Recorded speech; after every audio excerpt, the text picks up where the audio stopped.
So come to a sampanoa. A year a tree at your new enum. In Chichemu at your sanum. Or say, I don't know, make us level, sir. Accommodate me, one mammy BB, one mamma Diania me. A job of a sea, a sauce. One mamma Mashaya. Yayare. One may a sika and fan call I am Sabia. Nadia MPP for a yay. Yaya, dear. As a regional chairman, Midna Party Nana Mubo MP Sinabaso. Yewra Dr. Mahmoud Bawomi Abaso. Ogene Kennedy Japan Abaso. Aye National Party Justin Kodu Abaso. Anu obi na po mianka saminuya na po Abaso. Patrick Wama Abaso nu obi bia waba habia no yabo Abaso. Na bossa de mamu no say. Yenya habada jese dwano yesi asan ya haba. Yenya habada. Akaya sidi ba kokura ya de bebramo na media desradia stronko adi ama Oman Mpuntuo John Dramani Mahama sai na danroma de oyama ketafo no de oyama katamantofo no adura santimanso asantimanso so wadan Roma wunu say yetua tax pa eti ade a yehwehwe ne sa ubabra omubusia na omudi ase omadwuma mu na Oman Mpuntuo John Dramani Mahama masama sra ubio abrantia bi afrade Kevin Taylor ose wo kasa de man na nu dai a bretie bo asanteman a ejoimu si yei a amanfo di awrahoi be mai soria odi atiami atam be mai Kevin Taylor soria ewo wudimu odi dwadifo atam odi asanteman atam Yewra Mahama odi kramofo atam Yewra Mahama Masrao se campaign acham una oya Ghana Oman Mpuntuo enti yampesa basa bia besie yampesa basa besie abatu na twam agesa 2028 ni abatu baba enti ade abeya hroba ade abedi dia santeman atam ade abedi di Yewra atam dia Yewra Mahama abane sa yampre yampesa ubaba hasai na uba Yewra hano na santeman ya bochi say ma onko ho anuti ana Oman Mpuntuo yasra wo sai wo mo omudidi adwadifo atam no sabe anya wo mo na bese ha entitiya ya titiya ne sai ayedum so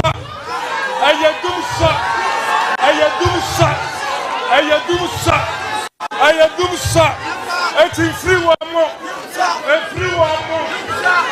one more eti Kevin Taylor so when you were brought to na wo ho na se atua wo ka tina ho na sa wo ma me free ha sai na sa wo papa free ha na sa wo ya brantia wo ton niam wa ha na sa wo fana wa ha ka be hunu wo mo bo Onyankopon ka mo ho Onyankopon tina ni mu kira mo Onyankopon ma mu didi akwaso Onyankopon ma wo be ya patu prane kan wi biara no Onyankopon ma ho afama mu nyina Onyankopon sra mu nyina yadamase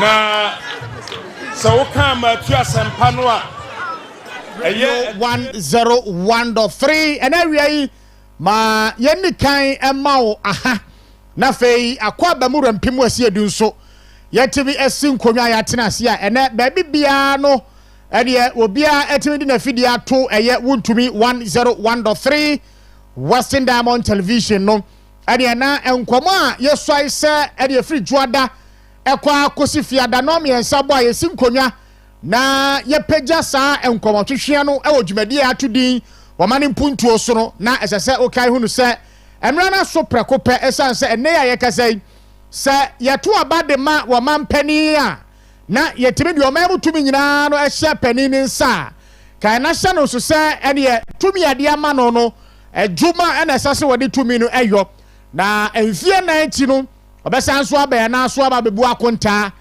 de wotimi de tumi ni ye no eboa menu mienu a yeto sante no kokoto aba ede ma no no a ene na yeto ano so preko pa ne sa na momu no ekokoba se tumi ade ma no enfie nan no wantimi amfa nya de na ye hwe anim so ode beywa ene ye ho no akokromoti a epagya ne tena akonya kase ne so no saa akokromoti akro no ano asan so ewo ho kwan enya akwanya se ye beyi saa pani no enso efri akonya ne so na yetimi de osusu yesusu se ene ye to abama no na obeye Oman pani a obetimi aye adwuma no enso atimi ade aba awie yi ye nyina ye Ghanafo kebi ma men kebi ye de atwa Oman mfuruma and for some time now right from the commencement of the 1992 constitution and eno na ye de aye adwuma aban besene kro and there is no way ene ya ye kasai aban bia ba and constitution no one fanya adwuma obi aba wode ye adwuma tiro constitution so ma kwan se mienu yetime criticize aban bia waba otia konwa so ne ye no enkoyie man na ye ho kwan se yetime criticize ye bone sobo ne akyerekye ne se krache ba bia de Oman ne ko no se ya nhweye ne nyina ye din a ene na ode Oman ne kwa kosi epo ano enframa no odin bo kakra pe Oman ne nyina no adane abutu akwakowura eye amnamu enti no esafata se menu mienu yetimi edi eye amamo bi ebeba bia no ho enkomo bebacho awie yi yatena sie yi enkomo ahodo ene de ka ho enti ena awie yi ye pin dia bemba bia wo a ene utie na ohwe bebacho na production team na se ochema ba yeda se Yaro thank you or MCR Samuel Dingo Energy cameras nachi Kelly thank you Mana Prek air technician on duty Berma Ba na na kunetu abupra the executive producer of this program.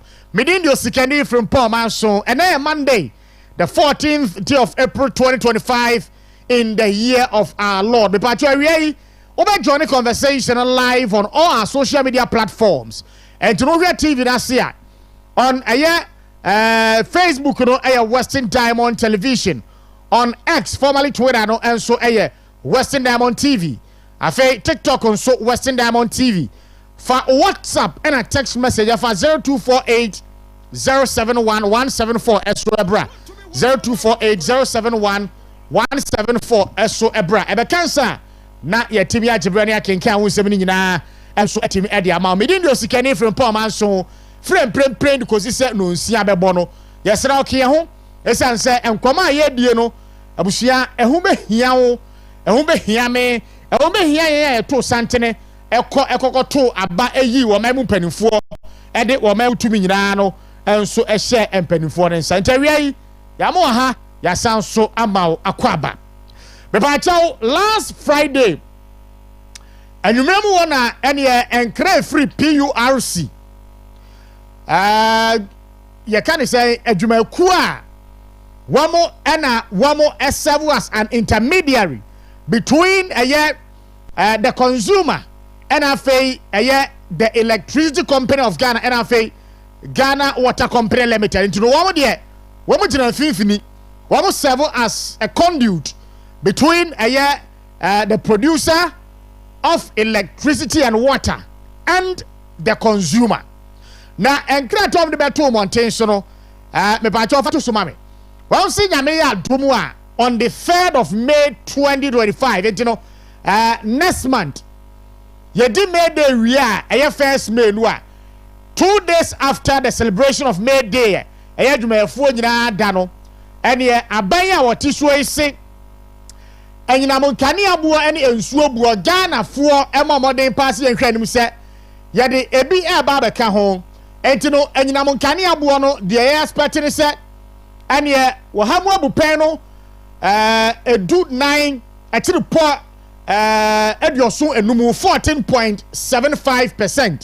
Eno eye near PRC ede ebetum se nyame adoma 3rd May 2025 no enyina monkane abo aye tumu no 14.75%.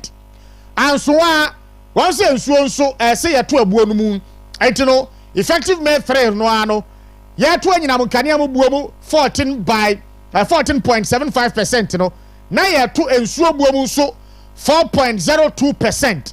enti President John Dramani Mahama ene wode ne nsa benkum ema ade a na wode ne nsa nifa no afo ati ahwim ne wode ama no ene so mfa so a wenya nyina wei eye President John Mahama aban ne amamu a emprempre a yekasai yato aba ama no a yehwe ne mumpo se anka wahawa wamdom siyasa na adan kwakufuado ene Dr. Alagba Mudbamia MPP amanyokuo no ene MPP aban no ede Ghana for famu no anka wamo ba na wama ba be sesa niema nanso no ba wamo ba ye ne de obesia wamo ede mboko e ba be wura ye ni ase ankasa omu yoma kires mo obi ansu enti no electricity tariff will be up by 14.75%, water 4.02% effective May 3 ena ewo ho no enti no de ewo ho no enti wei aye the reset no a na ene NDC fo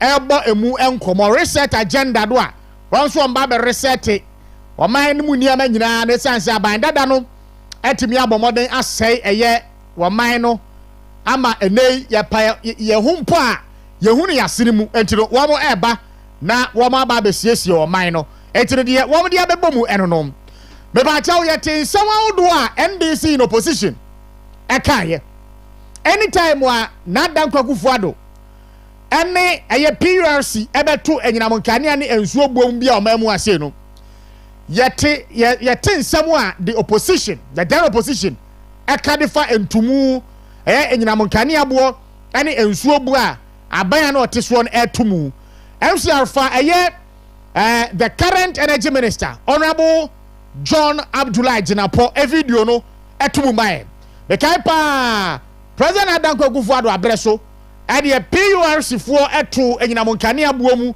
ena afa ensuo buo mu enu mpo no na nuru sa 14.75% emprempre and first quarter of 2025 no aben ya hwam ye de agu Ghana fo so no na eye kuma bi and wo friends and trafo nhia mu ebo eye adan ko Kufuado and Dr. Alagba Mudbamia aban achi pa se wo mo ye very very insensitive a chese ahokyere a ewo wa amanfo so wo mamu ha no wo mo hunu amanfo mobo ade achi ade esen wo san so eto enyina monkane abuomu ene ensuo buomu ewo wo mamu ase eno eye ensam one the current energy minister Honorable John Abdullah Jinapo ekaye abrana what opposition me pa tofa video ni to mame na yentimi enti ensam a wo kaye emra ne ye kra se ye pe no abusia enye no ena enei John Mahama ne NDC aban no ede e maye wo mo hye ebo so wo ba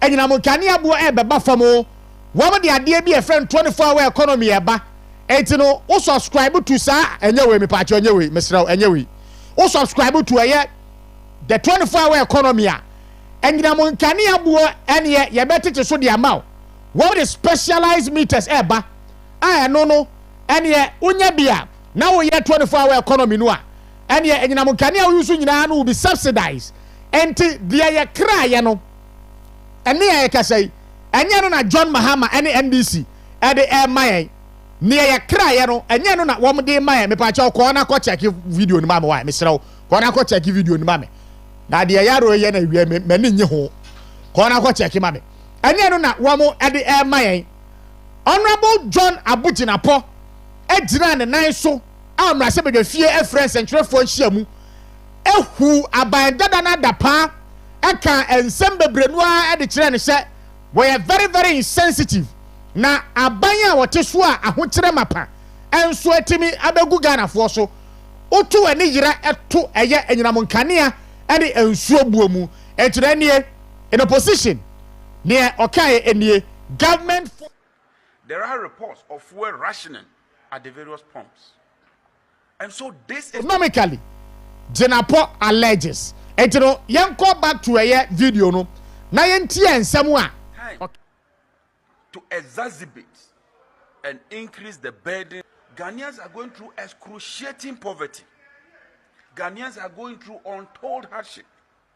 Indeed, today, if you talk to the ordinary Ghanaian, how to make Ghanaians are going through excruciating poverty.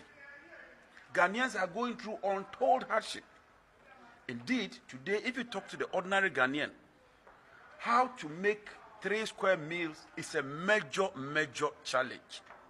There are reports of food shortages in our various markets. There are reports of fuel rationing at the various pumps.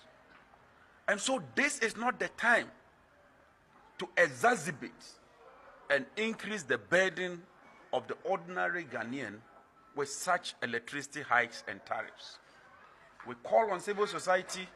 Businesses will be forced to pass down the cost of their production to consumers following the increase in utility tariffs. He's been speaking to Joy Business. Obviously, once it's going to increase the cost of production, businesses cannot bear this high increments. So a chunk of it will be given to the consumers also to bear. So we should obviously prepare ourselves for an increase in prices. I mean, if it cuts across, then PURC for Oman Mpuntuo pam ho. Ase yanto enyinamukania ene ensuo buomu e wo memu ase. Enti aban ne nipa boni ni aban. Na na do Dr. Baumia etimodin a ene wo mo ewo magana fo a enam so ama ho kire mapa. Aba be wie ye so no. Ese eto aba ni tia omo. O ka sansam ne bebrebe no a. And enyo no pe ena ekasa in opposition anytime wa PURC fo ebeto eye ensuo buomu ene enyinamukania buomu ewo eye wo mamu ha sei adado ada ene Yera Johnson ese edu nketia ensu ko gina baabi ka se yantu abama NDC abai na entu ntia MPP ba ye no ene enyinamukania buo ni nsuo buo wo mo ayere ne tawe etino ya to aba de tia MPP a na ya to de ama NDC Yera John Dramani Mahama sane ebe ya wo ba enyinamukani abua abai Accra pejamu akọ soro a Ghana fontimi ento enyinamukani ano NDC abai e ba betete enyinamukani abuo so na ne 24-hour economy a ode ba no ene one the specialized meters eba etino o subscribe to the 24-hour economy na o je ye juma ene enyinamukani a wo be use no ye tesu se hu anso etimi ede amount but of Johnson na se do ketia video no etum ban na yen compare ne contrast se in opposition en krobone nkobobo a NDC aban no ebore kire Ghana fo no eno na ene etumi aba wo ehwo no ana eti Yera Johnson na se do ketia se and electricity will be subsidized for a year the 24-hour economy participant in wabua wamdo wura 24-hour economy no mu no ene enyinamukane o be use no ebo no eba aba be ba famo ene entumu abaye bisa se wamo ebe 24-hour economy no sa ntumu no ebi nka omo ana se 14.75% no ene across board wo bia etua bi se o ye 24-hour economy o se o nye 24-hour economy o se residential o se ye can say industrial say ye de yo 14.75% no won so utua bi yenti asiedu ketia emrasisi a the current national chairman of the National Democratic Congress our economy no dia yaba ni say abai ebetwa electricity boa ewo fam kura edi ama enyuma yefo a mo beba adwuma anajo no ma be ya adwuma enti mo amoye fundraise mo amoye welders mo amokura eka sene ne amane ma mo hia electricity pa no mo penofo na mo adwuma emfaso aba mo a mo be sign na mo ba adwuma anajo use electricity a na ne boa eden akofom wamu ya iron rods ene ya mu use nyama wode kese no mo be ye mo adwuma anajo a wo be hu se anyama wode bo obekọ fam pa aboamo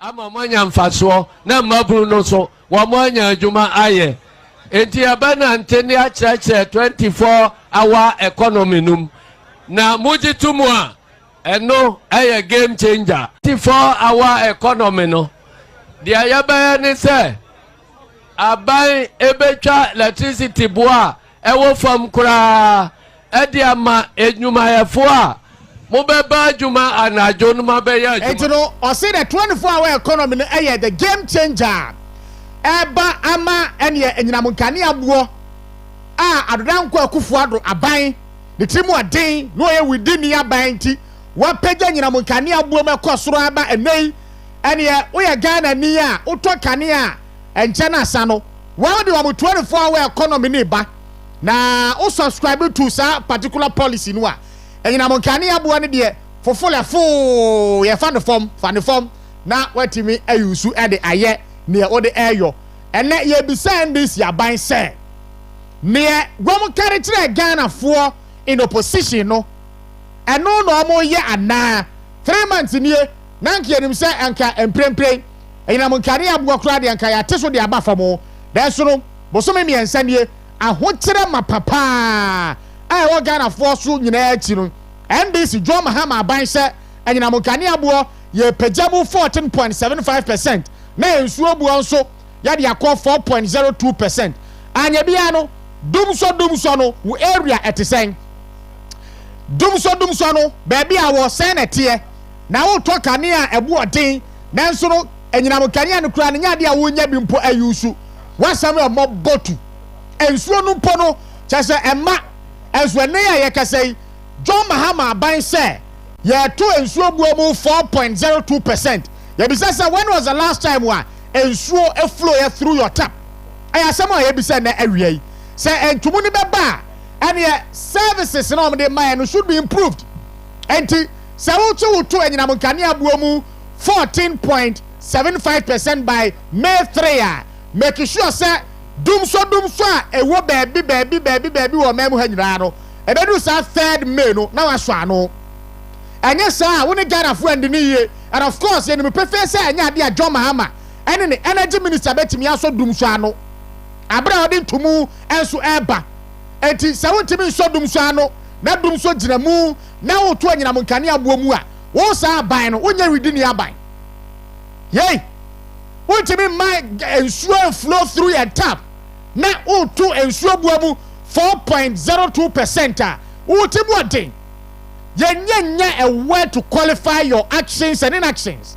And to the President John Dramani Mahama, fidi a wusum ye in opposition no, eno na emprempre ka say aso nan no nsa. Wo gina wa wo kam wa hunu ba bia wonfa wonsem no so emfa. Na nkoma ye pagya nyina no de ma ensem no mu ye remo na de ebe ma ho kire aye kese wa Ghana fo so no enie. Business community ne se anya de omo ba tena ho and the free 3rd May yenya to eya enyinamunkane abuo mu ni nsuo buo mu a wo production na wo produce nyina no ene ma wo produce nyina no enyinamunkane adodo a wo beto a ene aban de bia ka ho no wo ntimi emfa ka no aha business person bia ne hu a wo peka enti de oban se eka bia obebo bia no enyinamunkane ne nsuo eka obebo no wo de ba beka eye eniema no a wa produce no ntini minumie no ye kɔtɔ a ade eboa no wo be pajamu enso etimi ade akosoro ba cho ye ntie ye ensam a the business community enso e kade afa ye nyame adom a 3rd May enyinamunkane abuo ntumu ani ensuo entumu a aban a otisuo yi enso ede eba me ba cho join live on Facebook. He's been speaking to Joy Business. Obviously, once it's going to increase the cost of production, businesses cannot bear this high increment. Businesses will be forced to pass down the cost of their production to consumers following the increase in utility tariffs. He's been speaking to Joy Business. Obviously, once it's going to increase the cost of production, businesses cannot bear this high increments. So a chunk of it will be given to the consumers also to bear.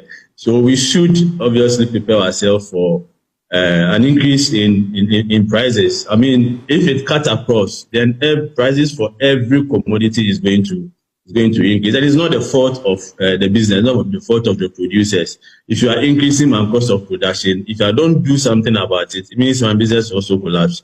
So we are going to pass on a huge chunk of this increment also to consumers. And for me, it is not the best way to fight inflation. I mean, if you want to achieve inflation of 11.9% as being stated in the budget, and you are increasing policy rates, you are increasing utility tariffs, then the prices of goods and services will go up, and obviously your target for inflation will not be achieved. I, from day one, have had a bit of issue with this target, and what is it's as if probably they have in mind of increasing this utility tariffs.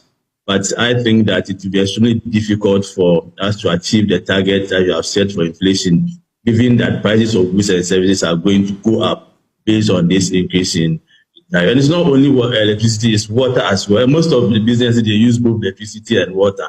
So you are receiving two slaps at the same time. And of course, you have to be strong. You have to find a way to survive. So obviously, we're going to pass on this increment to consumers. Businesses will be forced to pass down the cost of their production to consumers following the increase in utility tariffs. He's been speaking to Joy Business.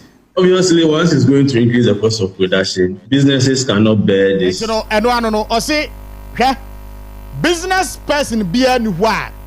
Who say a car a woho. Now, what in a call about a canoe waka say, may bokano for the sake of my customers. No, your business here depend fast. And they say, I buy our tissue at the Enyinamonkani abuon to mu eba, no the ensuo buon to mu eba. One more production no, and a car, one more boy, I'm the 20 Enyinamonkani and ensuo no. One more the air barber to a year at Dianua. One more air torn into the menu. Ya kwa tona ya pega buonu mu a yenyi a wonte ase prekopese President John Mahama ne PURC fo ene de wom de aba se yemfa emma Ghana fo nyira no eno nso eno no be pa cha otie adanu adan na bokodu opon kroma esi su dua o mrahye bedwafie se and this ya bay State of the Nation address and budget 2025 for Dr. Kezel Atuba forcing eko present here e mrahye bedwafie adanu adan no ene woma to gas buomu tiebiem enframa ana ejasrama ya friend gas the power machines no etimi produce na generate electricity no abai baye watu buonu mu na ebu a watu mu no gas bu a wapega kosoro ye expect say every 3 months quarterly and Enyinamonkani abuo ebe pega kosoro a yanhwe ya yenye sikampo ento Enyinamonkani a omamu ase okay on the 18th of March 2025 amrahye bedwafie wakan na NDC fo sopa ne say wo no wo ya propaganda wo kasa dodo ene na aba be si anim twinkwan ya je ho a enye MCR fa honorable kojo opon kroma video no etumu mame fa honorable kojo opon kroma video no etumu mame ye tie no ba na fe yakọ the final part of it na ye TV edin komo ni nyina no enso etimi asiwa ha say etini way the NDC and the NPP ne wobetena konwa kese no so a ese etini modeni abronti Enyinamonkani abo wotimi pagyamu to a certain level la and ye wode Enyinamonkani ye adwuma mpo a enya ade amfaso ba kompo ebeba adwuma a wo ye ho ba cho for pon video no etum ma me na ye kotie. People who buy fuel from increased fuel prices. Between SONA, budget, and economic policy, you have conveniently forgotten about it. Today, you have increased the cost of gas, which is used for producing electricity, from $7. You told us that you were going to use the special petroleum levy to cushion people who buy fuel from increased fuel prices. Between SONA, budget, and economic policy, you have conveniently forgotten about it. Today, you have increased the cost of gas, which is used for producing electricity, from $7 per MMBTU to $8 per MMBTU. You know what it means. What it means is that the cost of power produced is going up. Then to add insult to injury, you have added to it that every 3 months there will be adjustments in utility tariffs. So what is going to happen is that utility tariffs are going to go up every 3 months. Is this the reset that you promised the people of Ghana? You told us that you were going to use the special petroleum levy to cushion people who buy fuel from increased fuel prices. Between SONA, budget... Is this the reset that the NDC and President John Mahama promised the good people of Ghana? I did not so to Abama and what to gas boom? Now to gas boom, refi gas in one, I had power yet, machines in one.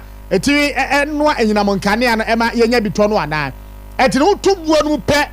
Yes, Petisa and they and Moncani Abuanso Eba Cosro and or make a critical case for this government. And yeah, or see every 3 months, Biano Ghanaian Noa and they were Jen Moncania dia Juma.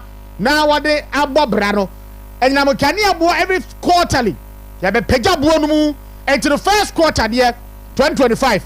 14.75%. You heard him say it take effect on a year May 3. The next quarter no and yeah and also the no ebeba. And no afiniba query yano. Na banya what this way and you know Moncanian Tumua wadia bano na kobe be 60 or 70%. And our side track records and say anytime a beba betina korean subiano and you know Moncania bo what Tumua and yeah wo pejaka krakapa. Na odi atoso ewie yani honorable Kojo Pon Kruma ya adwen ye bisa say is this the resetter or promise the Ghanaian taxpayer on the streets of Ghana or brase Mpuntuo ba ma me na ban na oteso no amobra odi awotira banti no me na me ba be ma mo komu ahan mo research no bo hye na hye na ni ana anka research we pa de research fun bia ne nse nka we mpo de anka pe abandada no some say na wase o man ke pene sa na research abosumi miensa bia no enyina monkane aboa wo ba be pejabu de research papa nie research enyina monkane aboa ye pejabu mpo no dumso eda so agina system no mu a oto kane aboa den a onya kane no mu mpo enna research ani a ye kasai ensuo bu a ye se ye pejamu chase ensuo krompo entimi flow ewo eye pipes ahodo e we enfie mu. When was the last time wa pipe ensuo famu ehwe ne abai se ensuo famu o ensuo anfamu o kane no unya bio ene emfa ne ho bosome miensa bia no wo to eye enyinam kane aboa mu ena afa ensuo boa mu e wo mamu ase research no a kotobeku ma research adwo mahama ne ndc fo ede be brim Ghana fo ani so no eso mfaso ne sunsunsanso ene mprempren ye huni MCR for the last and final one to Somame. NDC and MPP from 2009 Ebabesi 2016 na NDC abano ana na tia kodwane so enyina monkane antomu a wode gu Ghana fo so me da se ye wi ani ahwe MPP de from 2017 to 2024 enyina monkane antomu abai ni mieru ede baaye international de no under the NDC the in green no bar graph ne under green de ne under the NDC entino in 2010 ba to bia mu kakra ma me na me hunu ye figures no ma chro ewo mu no in 2010 NDC abai a na etia konwa so o memu ase atu enyina mu nkane abuo mu 89%. 2010, 89% increase.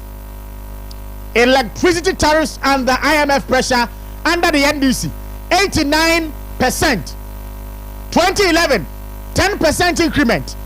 2012, 7.42% increment. 2013, 58.9% increment. 2014, NDC abayana teswa eto enyina munkane abuo mu 28.35%.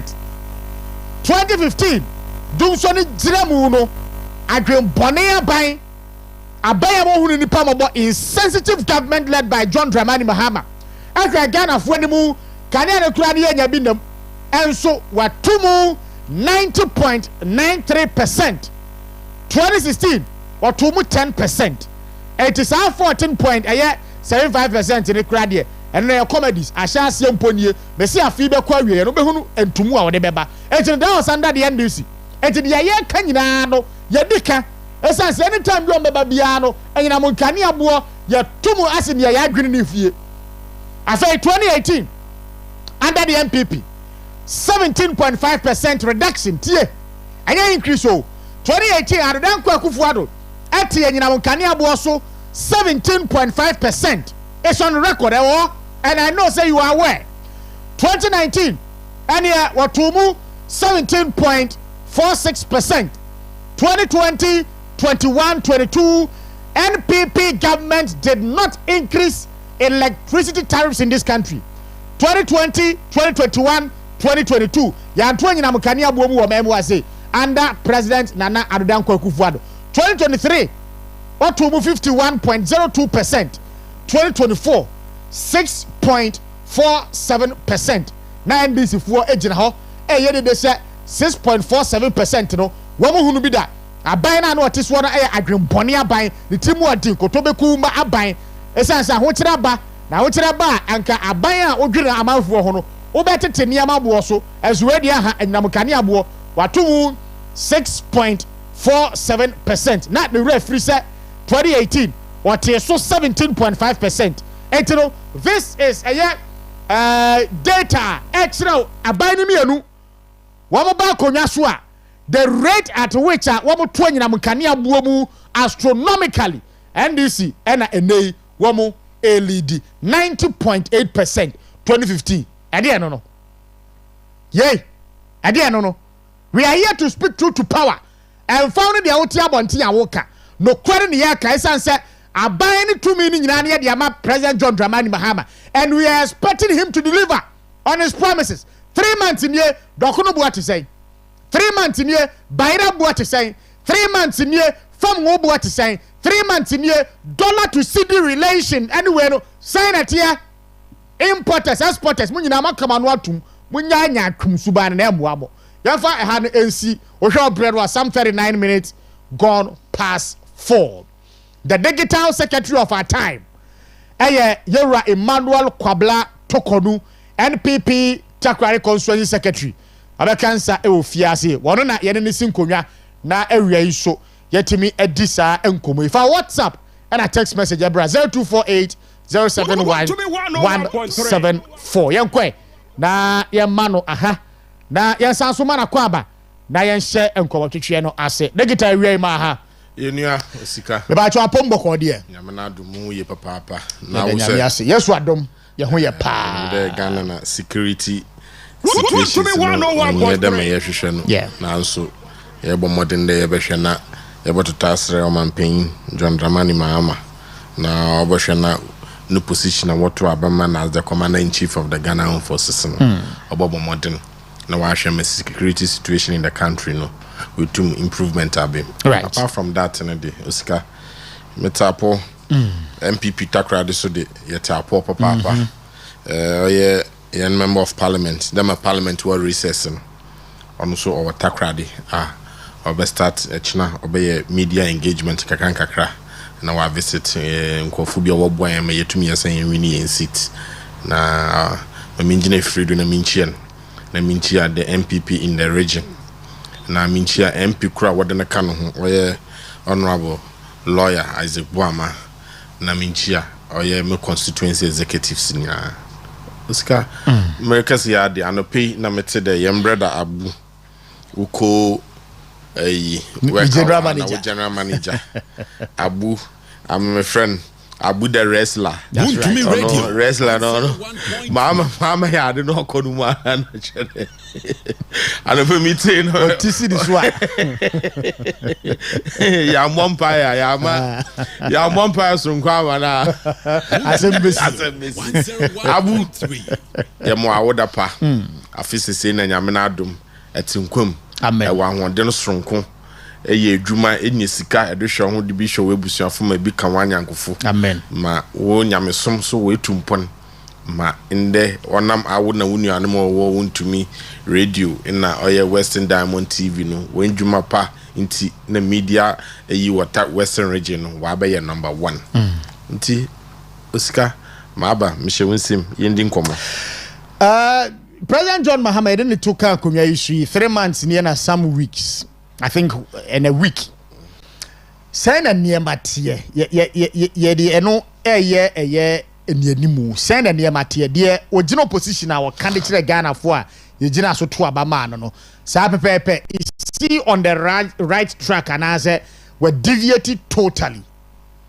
Oscar Medasi Mejidi there the two major political parties led by their respective candidates, that is His Excellency the former Vice President Alhaji Dr. Mahmoud Bawumia and His Excellency the President now President John Dramani Mahama. And when you are presenting a manifesto, yes, where Obia can adia oba modern 1 year, especially in the first 100 to 120 days. But on His Excellency the former Vice President, when winning Tino, there's no point discussing Nedeno. Nipo winning and all the discuss President of the Republic, John Dramani Mahama. Oscar se eshed the approval ratings on 2nd February was 70%. The Ghanaian 70% of the Ghanaian population believed that President Mahama will be able to manage the country very well. In March 2nd, President Mahama approval ratings reduced to 62%. Majorly there by next week, the next info analytic one survey was aba there. President Mahama approval ratings no added oruko fom biom another obaso. Now I made the majorly there by now. President Mahama in his own mind obohu there look a juma na Ghana Fodesha Mensa from on the 7th of January up to today no nankasa in a naban nimpen for obohu there a juma no won to mindido the promise I was share for the first 120 days. Aberdeen America them first because was swearing in as president the commander-in-chief of the Ghana Armed Forces. That's right. Oscar for security. Because if you have a poor security, be anywhere ya obey. Today, there is not a single day. Obabande and Kwatsi reports of ordinary citizens attacking the police and the army in one way or the other. It tells you the confidence that the good people of Ghana, Ghana Police Service in Wakufum. The confidence in Ghana for Ghana Army no Wakufum. Inti ebohu there the promise President Mahama the good people of Boko in the onya damanoti to the extent there the highest ranking official of the Ghana Police, the Inspector General of Police, Christian Teteyo Hunu Oko Boko the Okobwana wahwe no the security situation on what aba enim na wetum pona onumpo na ka wetum otu etru odo body Untumi Radio 101.3 security situation our country onye efa security situation work oye the mining site onumpo oye to the send there forestry guards mpode woku one wotwitwa one today sebio yenu anamo twitwa nentwi. It tells you how many people, especially I want to wear mobile money vendors in a one way as a result of security situation in the country. Kwashanti region, Greater Accra, Central region, and when you know 1 or 2 people have died as a result of attacks. It tells you there. Many can say elections are yet to about 2024 out there. What to more declare all the 276 constituencies because of security. What's it? Police force want to provide security. My electoral commission more on declare only one constituency, Ablekuma North, and Ablekuma North is not constituency. Sebio, always Kraso. A constituency in the heart of Greater Accra. Yeah. And to me, ame kwabna and now kwabna toko no metina there. Ghana police want to win one security, one form electoral commission, mon declare result. As a result of that, since January 7th, Ablekuma North will need representative of parliament. And it is not bothering the president. Oscar, a pay security situation, share economic promises are abani or the maganafo, especially. I'm a missing Galamsey issue or your economic, or your political, but you need a political leader to implement one or two political policies. Then we institute the political program with them various areas. President Mama may task there. It is wrong to prosecute Galamseyers, ordinary ones. As a result of that, Akufo-Addo will watch Galamsey for Galamsey site no prosecute one, no find one guilty what one call prison. President Mama Kade, the man no oya bana oya kwadwofo no oya the man no. No other one then what say campaigns na was sponsor Galamsey no. In inference, not the President Mahama, ni intelligence am Ghana for who there onim awana was sponsor Galamsey into Oba Abenima, want to Abama, Oba Abenima, betcha the monk. Right. Oba Abenim. Galamsey, why a West? To the extent there, also, or let Galamsey, ordinary Galamseyers, or prosecute one, or the one go prison. Into Abana no ya kwadwofo no ya the mad, into Sawaba, nearly the same thing our yabadi. Awo da maba na yabadi. E catch Ghana for the eba Akufo-Addo. Why Galamsey was sponsor nkofo mo ya Galamsey. Na we ebe state of emergency. Now abolish the law or establish the Ghana aban and Ghana president obutuma metum mo wankofo wetum akọ mine war forest reserve. E ka de baba abolish. Obey abolish the way fi na adwenim. Since you also amend. Wo ba sisem. O chede still. O chede one Ghana fo ndi no kwa. O wie so a state of emergency or Galamsey site no wentu mo ayen den. Wan fa anye adwuma. Yeah. O chede in the another and on Saturday me say one of the critics of Nana Addo Dankwa Akufo-Addo Senior Hosi. Also President Mahama and no now the promise there obey my state of emergency no. Mama on dana now because this Galamsey why a West. No or dana now no there or ye on dishonest leader. Senior Hosi. No kadama sam. Oscar President Mahama no promises or the Galamsey funi nyina why akoshisam. Since you are only ready. Though Bob Buamu will stop Galamsey no. But he is ever ready to get the benefits from Galamsey. Yeah. That is the gold. Yeah. No, wapantem, washishambra. From 30th of September. I want to know what alliances sir. What to gold were Ghana ninya, both local and foreigners ninya no. Uska one license no why spy. He has put that authority in the gold board. President Mahama. Or you interested in the gold. But the forest degradation all kodo. The environment always say, land always say, nkofo wolu, oye insua no say what the sign are the chemicals would gum our your problem. President Mama, on you interested? Yeah. I don't you interested you gold you know. Into why and why question an institutional what to them gold you know. Again, no promises to be on make. I say, oh yeah, China fumpo what the COVID the bagana. One COVID levy. Na Ghana COVID etwom na Ghana ya da won COVID levy. Na abani biara oye demand no sebio da ma ba no ondwene nipa ho. Into ono aba ne first 120 days. Obe make sure that we abolish COVID levy in other levies no. Mbredo sika. President Mahama abetina do. Wa me state of the nation. Why in the budget? We debate we or the economic policy ako parliament, but parliament wa jatum. My brother Osika, President Mahama wa ambo COVID levy do. Yeah. Up to today, COVID levy Ghana futia. My brother Osika, okay chira Akufo-Addo there. Me care the President Mahama liane campaign. Wakoji obi ana wa kraka ne taxes otu wa port. No digital campaign platform. No see one share tax a yellow will because of clearing of the Makai or almost about 89,000. na ya ban or insensitive. Yeah.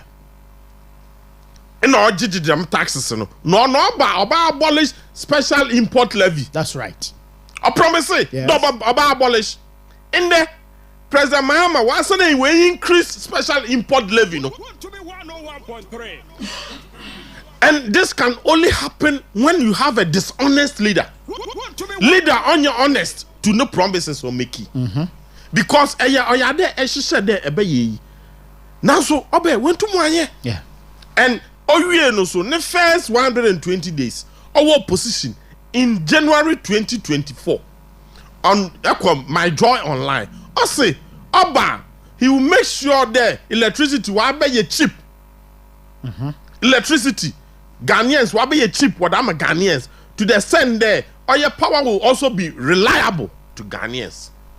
To be frank, Sami Jem Fimpode also say President Mahama by a president Ghana will be electricity free. I said don't get the also will be introduce new meters.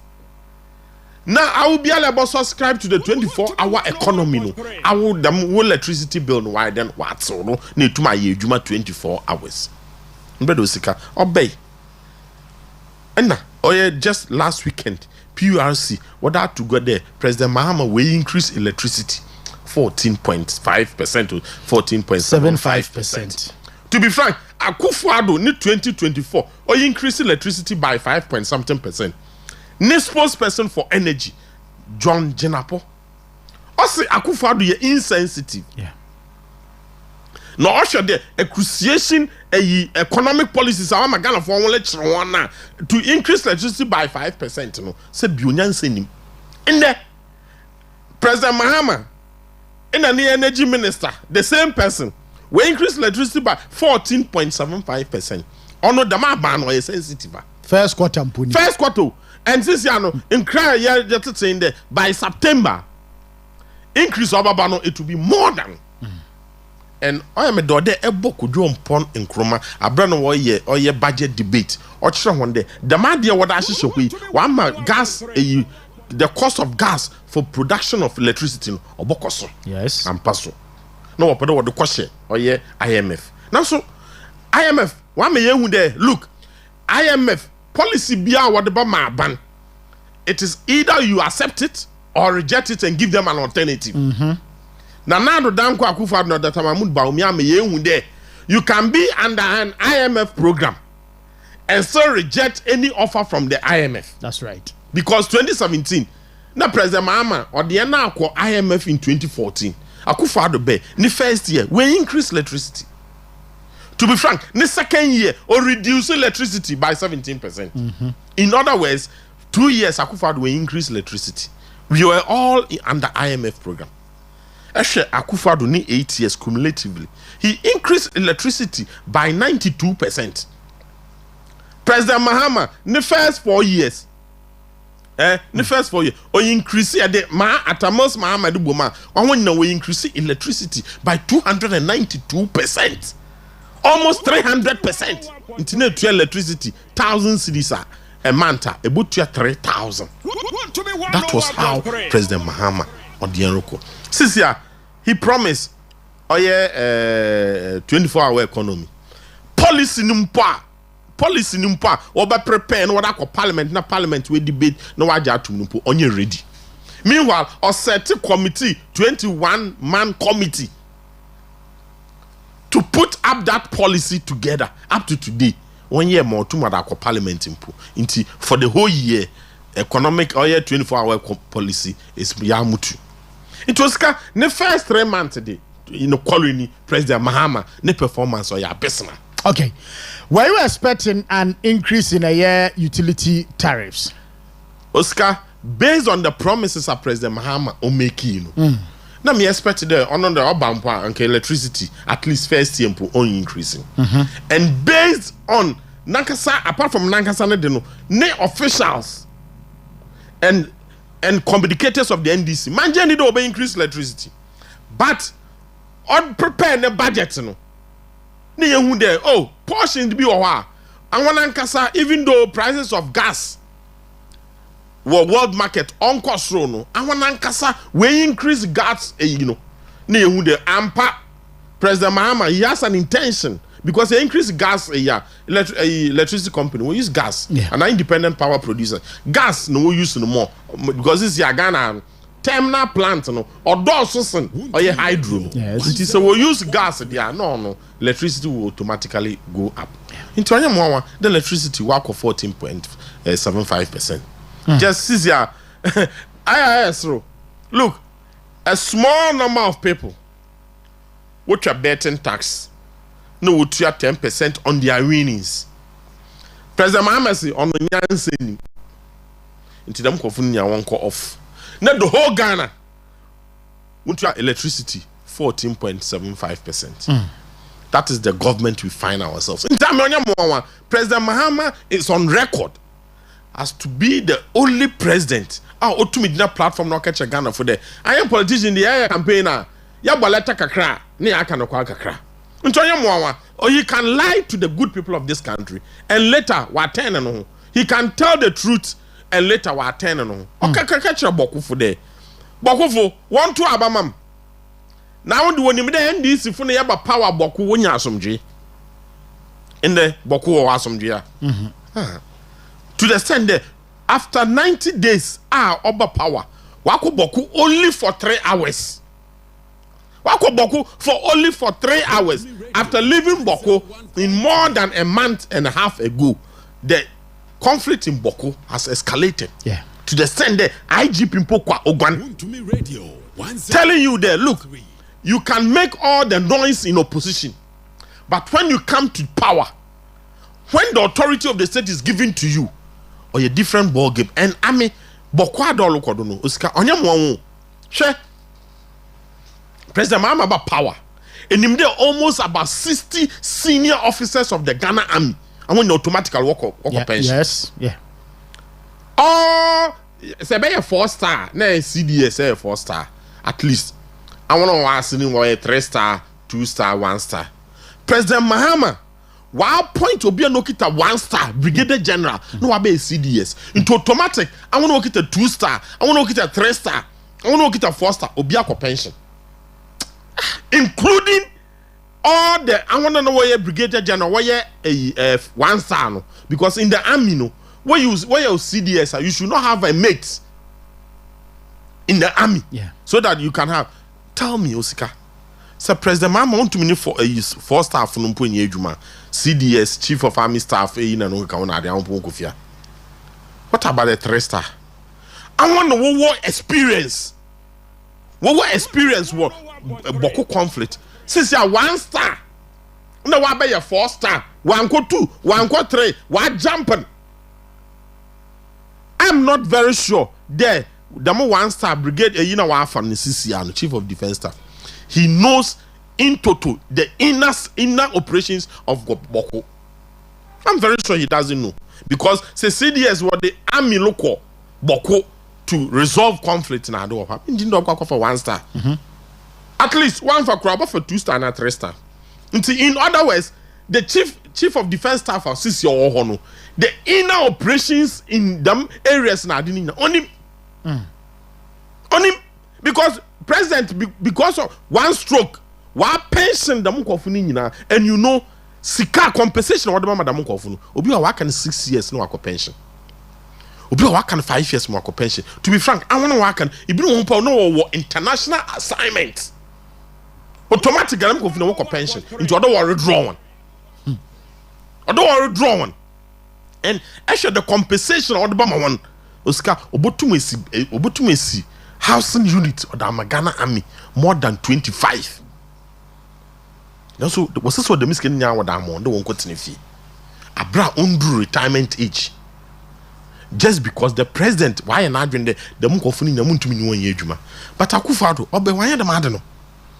Because Oscar, one of the most respected institutions in Ghana is the army. Actually, the Fourth Republic, the role of the army has been perfect. Even though there's some small, but they've been very perfect. For the first time, the President Baba, Nobotum Wama, senior officers, almost 60, work a pension, not because we are prepared, just because the President why not doing only 2 million in Yejuma. Oscar, it's very, very painful. Okay. It's the Onyamuwa, the President Mahama will increase electricity. Obey increase and September, obey increase, and that one will be more than 20% because look, President Mahama is the only president. If you want power, sustainable power, you have to pay more. You have to pay more. And look, Oscar, say what do me lighter? And a light, apart from there be an emergency be in a wabana will do me light. But apart from that, what do me lighter? Oh yes, if you don't manage the finances of the power sector well, it brings the doomso. And I am not surprised. There, doomso is back, but on a very small scale. No work will no. Most will be see because actually nyamoro kodona Oscar. Digital, the business community say they can't absorb a year 14.75% for electricity and a fee 4.02%. You know, consumers, you know, a car will be bono. Woman the Bible good one product in so. You know, yam prepare for increase in goods and services. The business community ena eka sa assembly.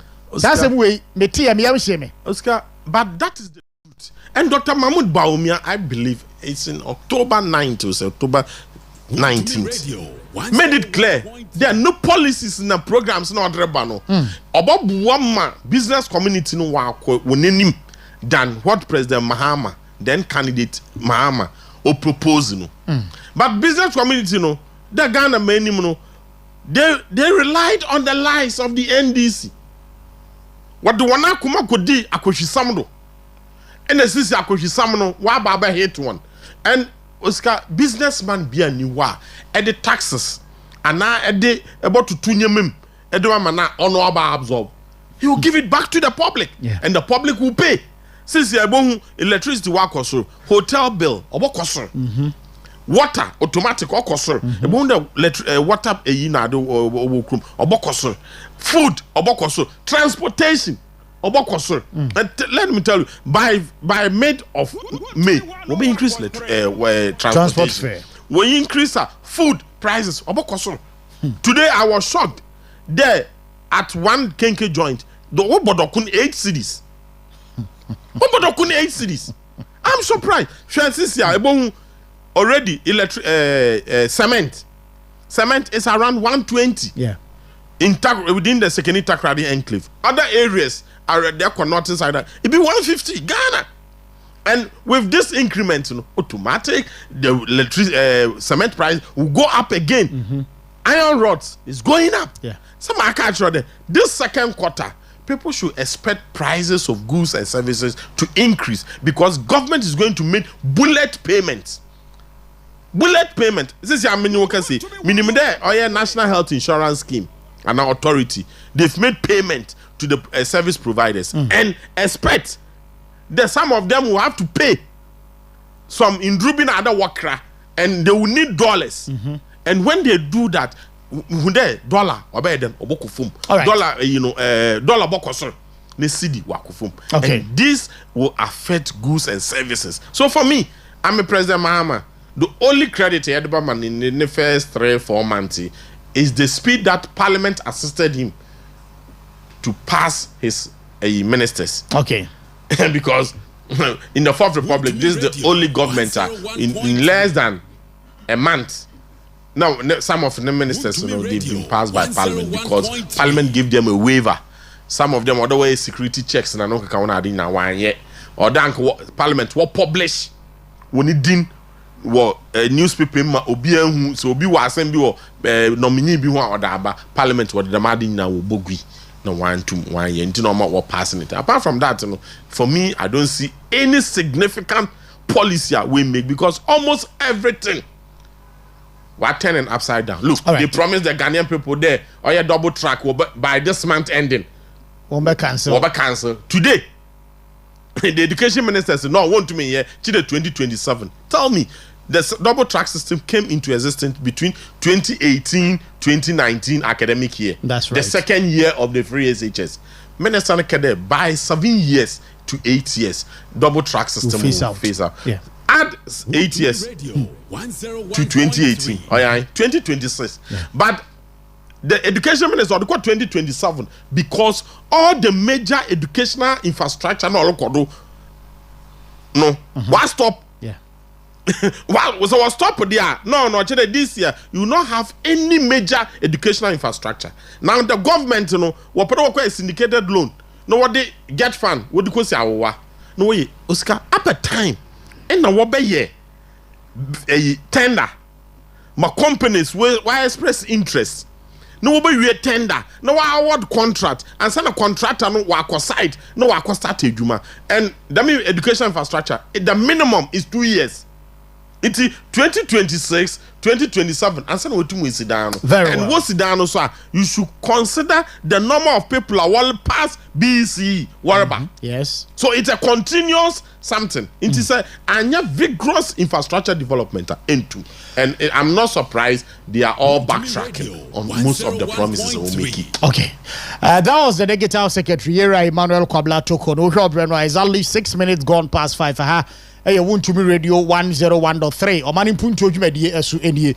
Bepacho join you live on Western Diamond Television on all our social media handles and also no live or WhatsApp and a text message for 0248071174 so ebre bejebre emrepamuno yakin kani nyina enso etimi ede amount. The International Monetary Fund raised some concerns with regards to the number of useless committees are abayi baye or setting.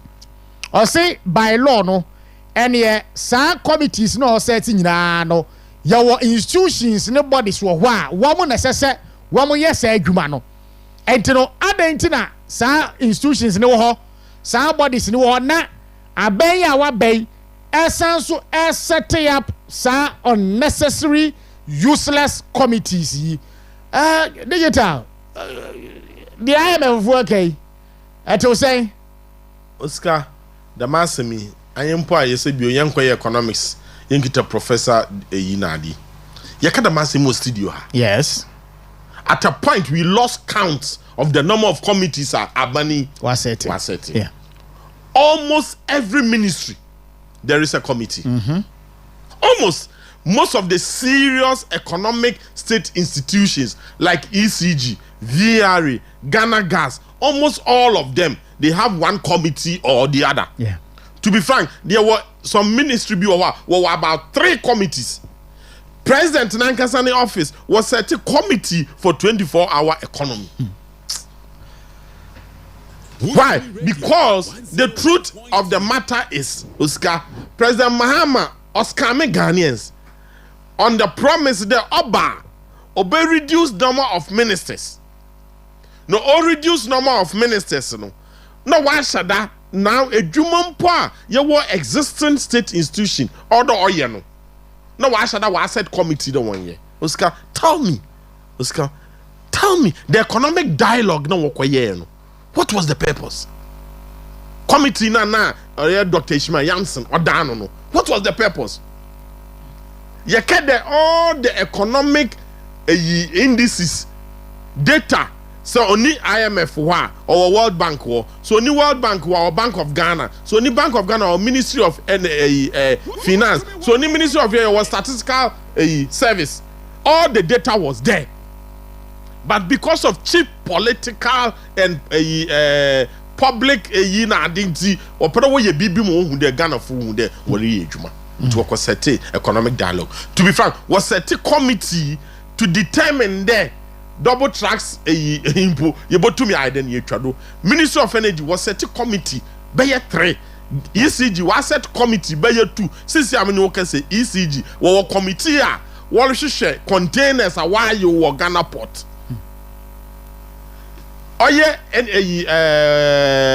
National Intelligence Bureau and National Security. I also a committee. I also share them the same thing.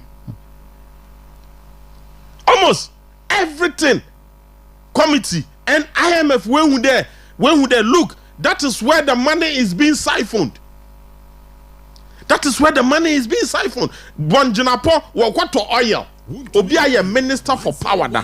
Wakoto oil mpo. Woba abanim. Woba letter there. Akufo-Addo. Oil aweja. Crude oil aweja. Obotumo power. Plant here 5 hours. We're exposing you no. Also, Marco said committee. Woba oil. Everything is about committee. Why? Because they want to get jobs for their boys. They want to get jobs for their boys. When at the time no advertising the water gate, Blue Water Initiative. Yeah, until baby. Aganda normal circumstance there should be otherwise advertisement so that every Ghanaian boy interested. No, I apply. We screen, no way choose. Yet I know we could training for 400. And then since you come on yellow and blue, I tell what's what whistle blowers. So area you cry no Shama MP. Yeah. Wa lunch bi that was the constraints. Yeah. Why? All because what's some NDC boys? You know every man 2,500. Because they are whistle blowers. But you see, you cannot run a country like that. The IMF, why the police and they've realized that most of the money is being siphoned through them various committees, and asset committee, national constitutional review committee, so committee, so committee, ora this Oscar Amimaka. Messi, it is the lifeblood of the NDC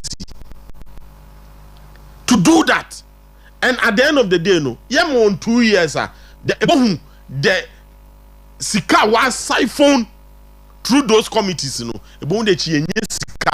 to support the various economic activities like the Ministry of Agric, Ministry of Trade. Sika doko the areas Ministry of Energy. Sika doko no at the end of the day, no, the economic indices in we see trade to the extent that will be growing at the negative. And you grow negative pay, not there. Electricity or off. It is one of the lazy approach in this government, and ye will be that. I'm a maka Oscar Abani Biare Niwa Muhun and the MPP. Wale your budget what to modish me there. Ebia 400 million Ghana cedis, 600 million Ghana cedis. I will do to a judgment death. It is only NDC government. No, what to modify to the extent of 600 million. What is a budget to me that would do to a judgment debt? Judgment debt. It will we are. Then they will pass by, tell some business people that the time where you the cancel the contract into 4 court. I do quarter 1 court. The attorney general will not go to court. Na judge no why they will buy some new good. Into what can judge okay. One man Osika travel and tour. 1 man 100 million Ghana cedis. Then we are no one who are betting the no one who negotiate. I say you to me the mad now my more 60 and I am more 70. Na me 20 party office. Na for 60 in fashion. No one negotiate. No waji. They will use the law to steal, and that was exactly what was happening. That is what is happening now. And if this is a dynamite mines, one renew. Yeah, they are not going to renew. One renew concession on your BBRO because they have an agenda. They have an agenda to make sure they take control of the gold sector. Your agenda, or your agenda, Aboso mines won't renew concession, all the workers there, they will have to go and stay in the house. Whilst the investor on the aban negotiate one for one in there, no what I'm on it now. Or your agenda, so that their people will take control of the gold sector. Only to wait Gemma or your galam saying all kodo. Or your agenda. And if you are not careful, Oscar, the kind of economic challenges able to whilst some few people will be rich. Then the majority of the people will be poor because they don't care. Because why when you're adrenaline there, Ghana for no said to me, but too much no comma time was no about to aba. Not to skaka credit amon. Obi I made 200 Ghana and uncle to aba man. Obi uncle 200 Ghana and on to aba. Hey, the me MP I do or chiche 200 or chiche. No, at the moment, I come to one. It's in a washada wafa. Blue water guards, and their main purpose is to leak information to Ghana Navy. There, wolu to Galamsey wonsudo. Nine, Busum Soraman 2,500. I see a Galamsey. You see a Galamsey in your NDC phone. Yeah, I don't want to. Your back report to the constituency executive. Oh yeah. Tia Fracadam. Yeah. Oh yeah, Fracadam. Oh yeah, just what catch them one parliamentary candidate. Obia nominate Nipa Bayere 10. You 2,500. Yeah. So that they will not worry them. Yeah, so that they will not worry them. Yeah. Oscar, is it not interesting? Oscar, Wana, in normal Biska, the one for educational infrastructure will constituency 250,000 Ghana cedis. And 200,000 Ghana cedis. The one for educational infrastructure. Oh yeah. Now, 150,000 done from quite monitoring. That is 75% of the capital now. What is your infrastructure? No, just unya kronfwa. They get 200,000 Ghana cedis. The one fancy done. One for your school done. School infrastructure. And we are now, Madame MP, 150,000 Ghana cedis. So, find your monitoring. That is 75%. Now, Abba Bank. And now Abba institution, you know, by the madam.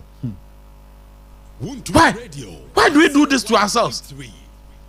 Actually, Sikama, you to me a disca, you are members of parliament, 150,000 don't for your monitoring. Really? About your monitoring, at the end of the monitor. Oh, quite in some monitoring, no educational infrastructure. Today, the Takoradi constituency.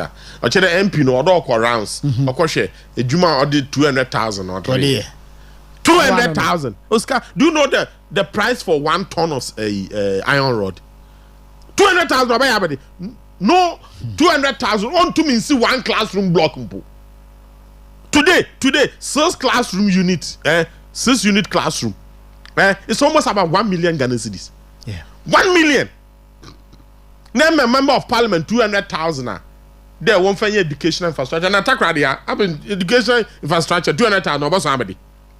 Talk about Prisia and Prisia Winnie Valley constituency. Takwa Kakreke 200,000 school down on Kwasiway. Ahanta West.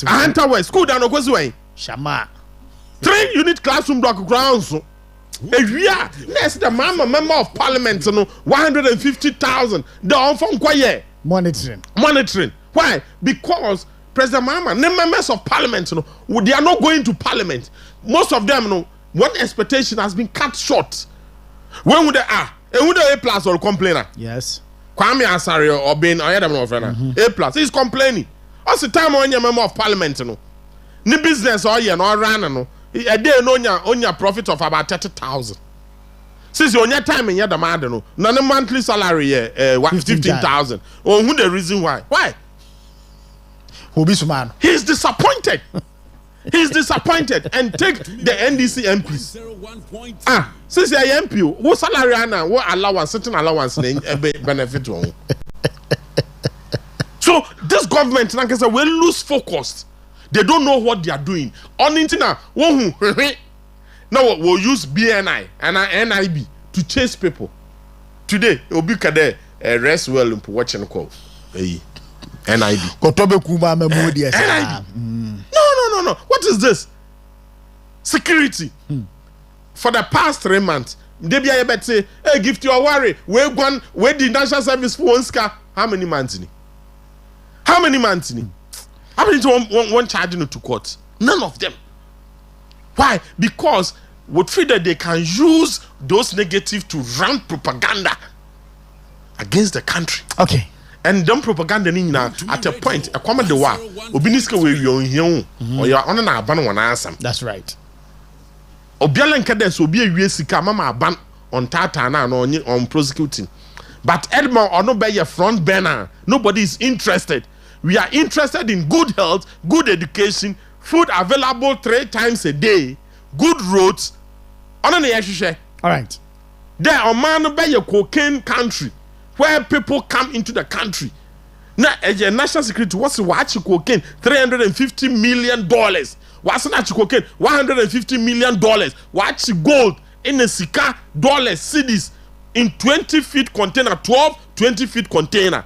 Up to today, nipa krumpo ni wo original court. It's them cocaine away. All right, yeah, that's it. Exactly 21 minutes gone past 5. Want to me radio 101.3. We are here in internet in Swana. You go a publication bia daily guide and a publisher. Now I'm say, and yeah, I'm going to petitions me and Sanwa. You see, your petition President John Dramani Mahama, Ejina Sudia, Chief Justice in a free, you know, petitions, you know, go through Accra. What's the first petition? Judges promotion. Me ba cho ti o say to asumu a odi etie. When you see Ejina Sudia Chief Justice in the free. 1.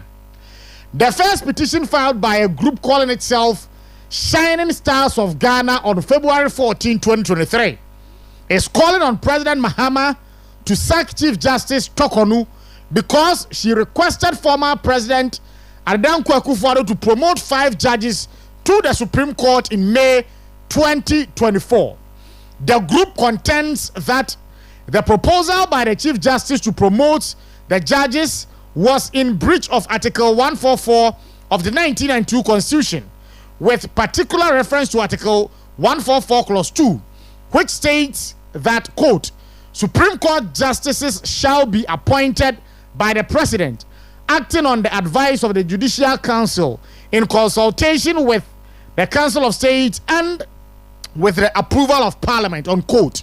The petitioners claim that by writing to the then President in her personal capacity as the CJ, she had met the grounds of stated misbehavior, an offense that merited the removal from office since no part of the process to appoint justices of the Supreme Court admitted of her personal recommendation. It's the way petition number 1.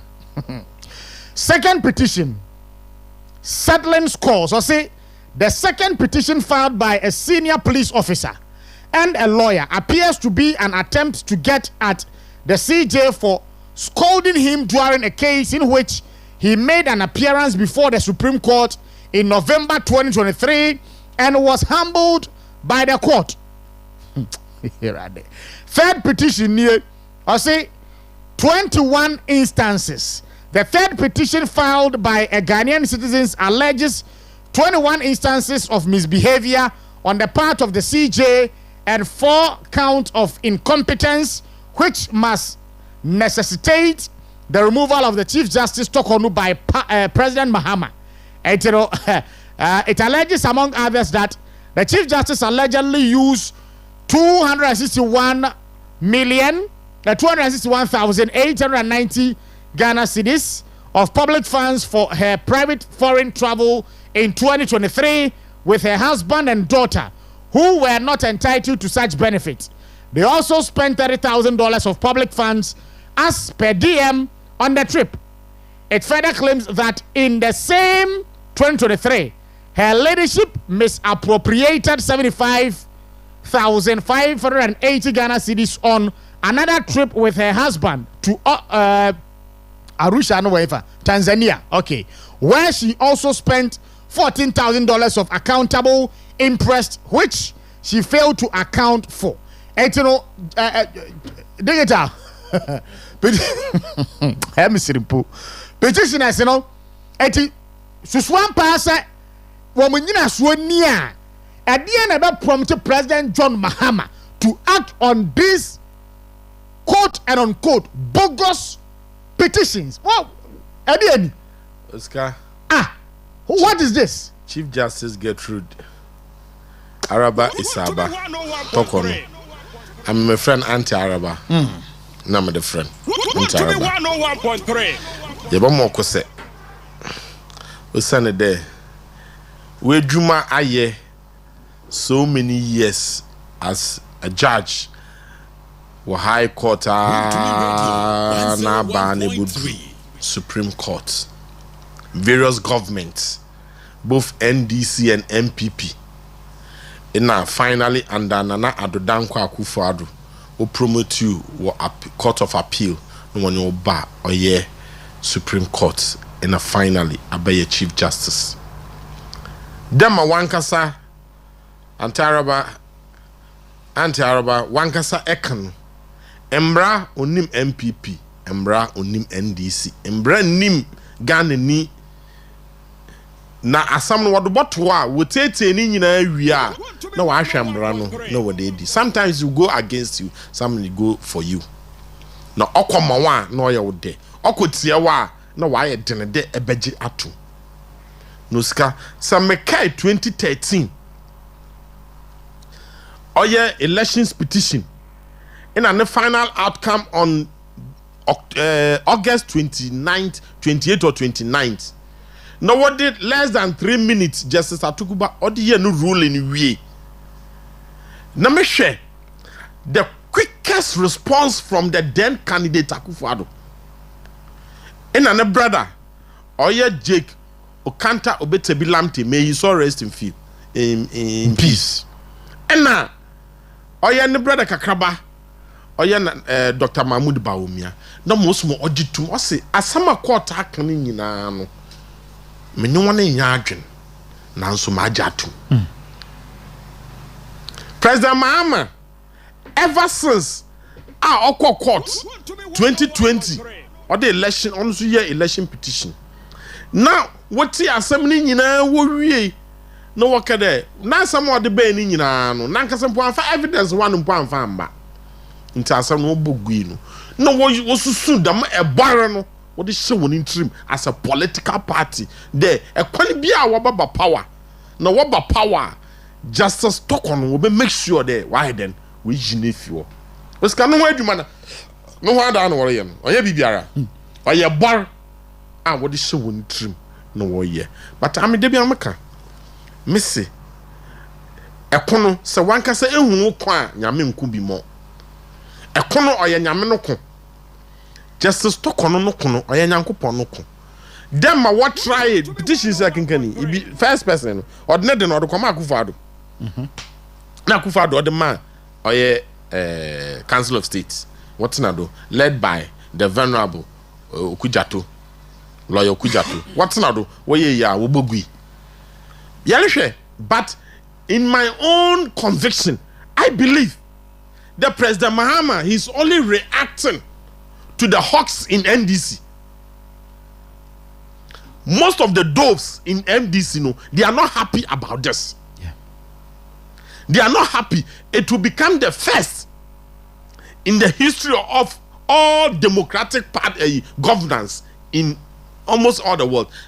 Britain, US, Ghana, and all the democratic South Africa. 1 year the man didn't be that. 1 year the man didn't be that. To be frank, even if we will change government through military power. Court for no Chief Justice na court for na one touch one. Yeah. But you know, or your borrow what is one trim them and make no. Now President Mahama is only reacting to the hawks in the NDC.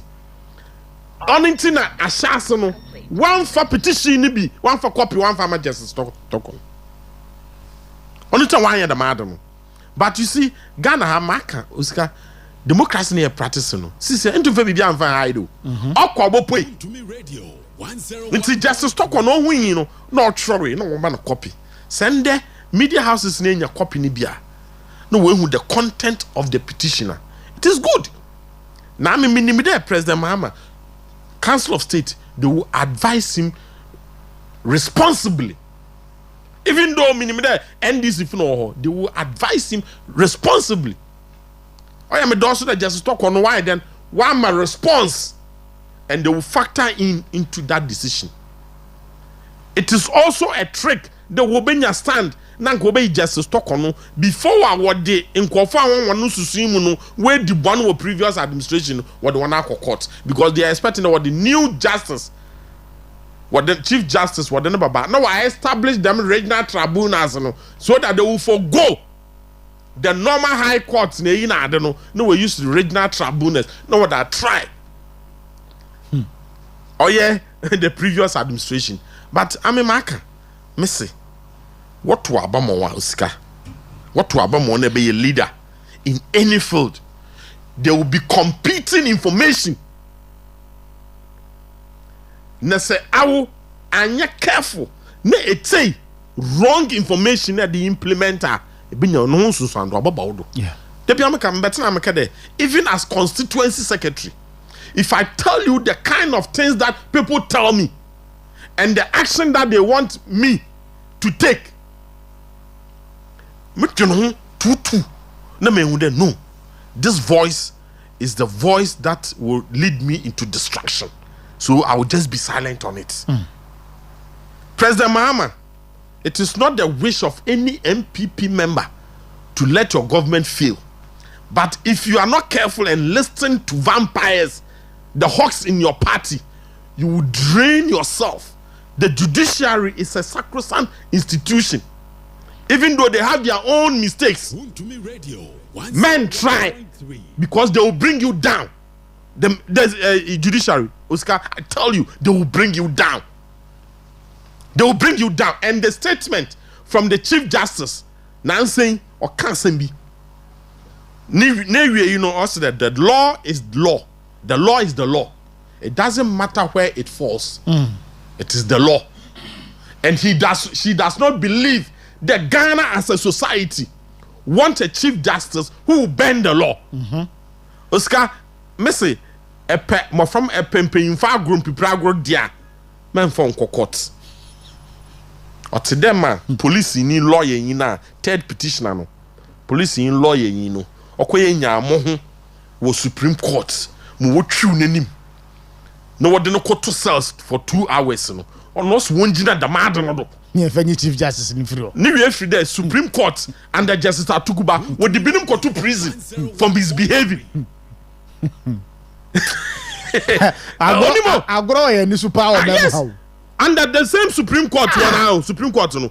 Ibinum yankosede what the Chief Justice of the Supreme Court during the election petition. Yeah. They ended up in prison for 1 month. Ken Crunchy in a Akuganos and one answer from. To be frank, a certain General Secretary of the MPP Okojina Supreme Court won what true name. As a result of that, all re-election, people voted against him. Yeah. Because we feel or the Ngwase or the Abre party. The late Sir John. The late Sir John. With all humorous Okojina Supreme Court one no shake. Justice Atukuba Kitchen. Have you seen your real size? Oscar Epempipragu dia. Epempipragu di wo money man for court. President Mahama leading people. You may succeed today, but I can assure you, the justices, the court that it is there, or they will punish you. Oscar, you will not believe it. I'm telling you. In time, I'm very careful when issues of law, judge of work on asam, mpo nese epede kebia ode humus mabeke kudu. Yeah. Eko court wala kansam ebe jina ho humus me behave because Supreme Court not the one and a judge court no go no. Onya it's not about emotions. Debi amaka me say court onya about emotions. It is earlier politics. Never man kwofo with the one wrong emotions wa be kansam ato. Wodo na aya ebe your problem. In time final just conclude on this. My final conclusion is that Oscar, I believe President Mahama is only reacting to the hawks in the NDC. Into Abakacha on the petitioner what happening in the at the back of the mind of President Mahama no him there. This thing is flimsy. But so one fan ko na nankasa kede no onye bia yentwada. One fan kwa the hawks will believe President Mahama have betrayed them. Into mamu fan kwa Council of State. Mahama no final response onko. Na Council of State for one kede no. Yes, the weight of the petitioner, it doesn't merit the suspension or sacking of the Chief Justice. So President Mahama will tell them, look, I don't know where you into me and Jado. Name woman and queen. All right, thank you. The Awokano, Enya sa so pepepe because say what born whom so. Now Jinasa, even though we are not clear, say where the actual petitions there. Basasana tia pa dia. Radiation. I grow. Go and read. You know what has this, but I believe, is it 28 or 29th December? The presidency released a communique about the Chief Justice. I want to watch your petition. Then former President Akufo-Addo will make a communique there. Petitioner, what about the one Chief Justice or a frivolous? That's right. I believe on them, the content of the damn petition, Owum and Obohu. But as to the other two, I don't know. But I believe, that is my belief, because the President Mahama minimum. Even though man kade also support, but at someone wale kana was Chief Justice Olutukwana. Nanko onye wana nko. One person Oluko holidays onye wana. One person wane nempena ko. Na yense muhunu no ma twade ya akotu president ma adim se. Oje. Oluko holidays a. Nya ni kunu ne man no mo ko. Exactly. What is your problem with that? Sir Vice President Mahama Olutukwana says ya. Na so all holidays only one no yen bako. Maybe one back. Second lady. Second vice president. Otukwan grandma Olutukwana oye no ku no yen bako. Is no ku no nyina eje. So olukwa only one no bako. E bia no boyfriend oye no bako. Oye normal. Yes. It is normal. It is normal. Now when you hear anka say wo ne yere ne man ne wa e tu. Only one anko. Nsem hunu say. You see Missy Oscar, Obi no president Mahama so. Wait. Obi no trouble in this country. Sources bring hate. Yeah. Progress bring jealousy. See, it's been more one yo. Why normal? President Mahama why president? It been more what no. Yes. What time President Mahama to the send why and show ye. Akufo-Addo, Opedo be the president. What can some people no? What can some people home to the sender or stage was the Akufo-Addo we kun year not the wolf. Odru baby what's Akufo-Addo or so no pa on we nenifie why you kumo. What country mu senior journalist what kind of man no just because they want to what disgrace you, malign you as a bad person. At the end of the day, Odru baby mpono a whole government communicator no why a deputy minister and a minister for government communication otumetena TV3 no wa akade Akufo-Addo when you acute kidney problem Akufo-Addo when you prostate cancer ma what's on cherry biara se bi onyame bottle friend Akufo-Addo after 2016 oye election onwini Osan defended 2020 or 28 years solid in our pension at the age of 81 years. The mini pay Senyami Shrana na ben shrebium. Aben shrebium. So for me, one thing I've realized in this country is that said that this is when you do no ya adrena papa na pede edi support or mana. People will fight you, both in and out of your political party. Okay. Just go ahead and do it. And Madam Auntie Saba, Mama Kachra wine. Nyakukudru. Because NDC, Oya Wonsuban, Madam Georgina Wood, Chief Justice, former Chief Justice. Nubukibi Otrowe. NDC winning power 2009. There were pressure on the late President Evans Atamas. The one for Konbi do no one thing as Chief Justice. So, Ujina na komado. Onyakukudru, Ojina. At the end of the day, when tomorrow, at Amos finally, or catch an for the look, my law professor, it will not be under my hand. The Mama Chief Justice, or Tina Negodo, Mejinefi Godo. I will not do it. As a result of that, a lot of the hawks in the NDC hated Professor Mills. Hated him. Damn not Oscar. Look, this country, a funny country, but I believe. At the end of the day, Justice, Chief Justice Gertrude Araba Isaba Saki Tokono will survive. Thank you. Some 40 minutes gone past 5.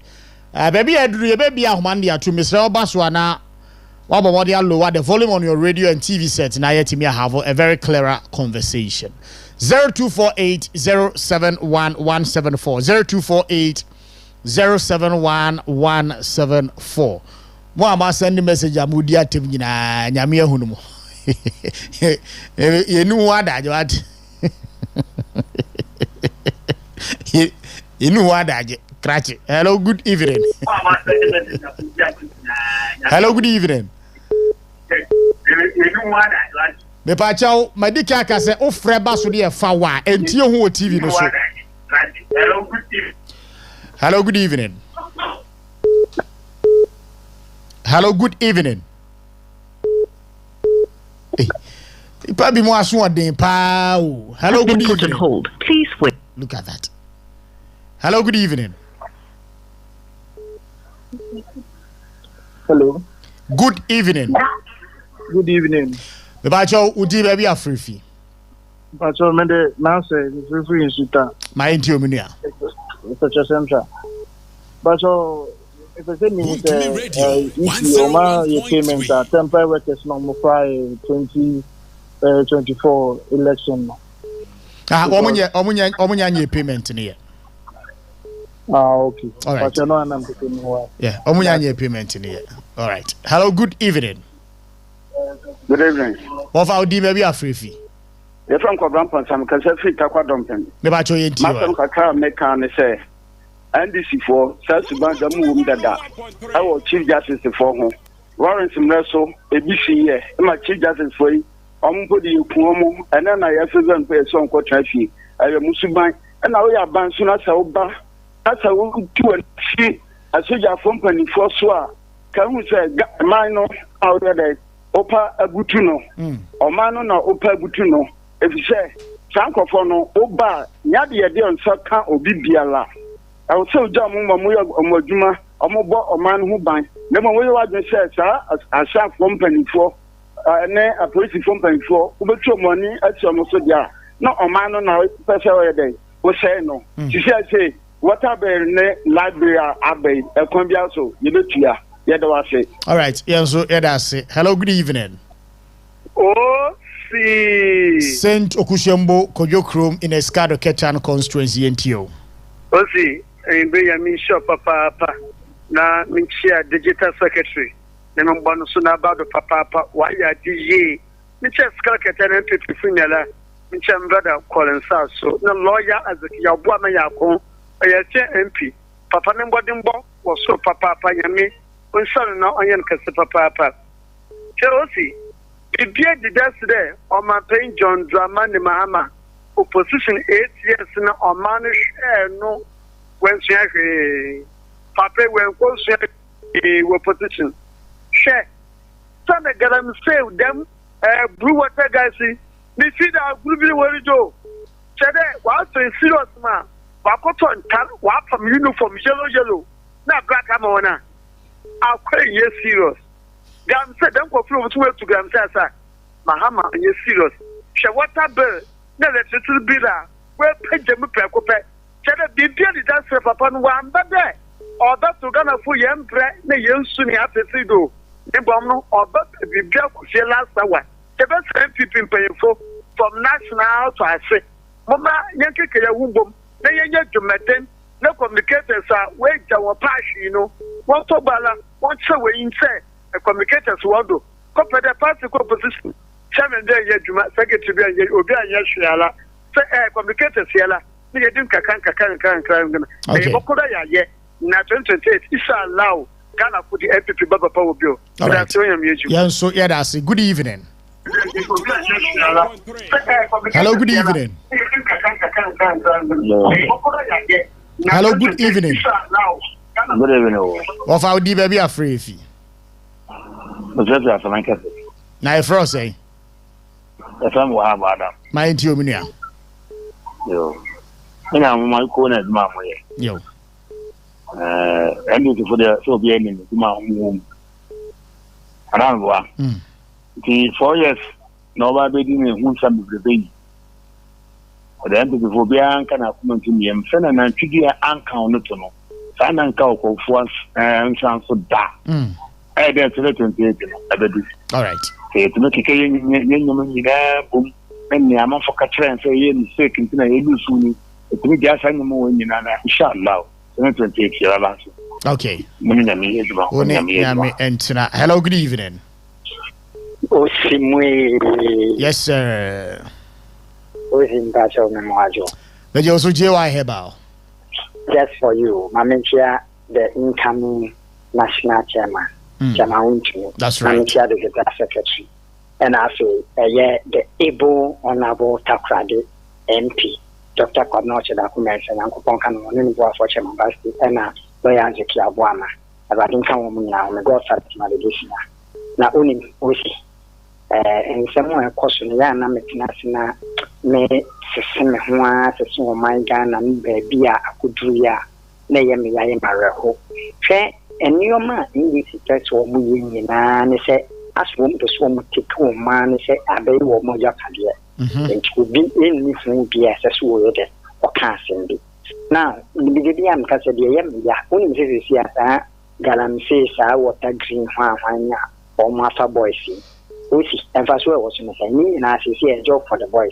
But MPP time, you will be almost say, hey, and a family of friends in one. It will be a mess for my Ghana for me, baby, I could be engaged. Now, Coponi and Boafway between us so many, and I am cosming at Tambo. Okay, young so young king and this for Genesis so mine and you are Mojapadia into a million of my year. All right, Jawaya, that's it. Hello, good evening. Osi. Honorable Aquapia, ain't you anyway? Messi, and Yansa Bonsa will do in once among one and one papa not of the day.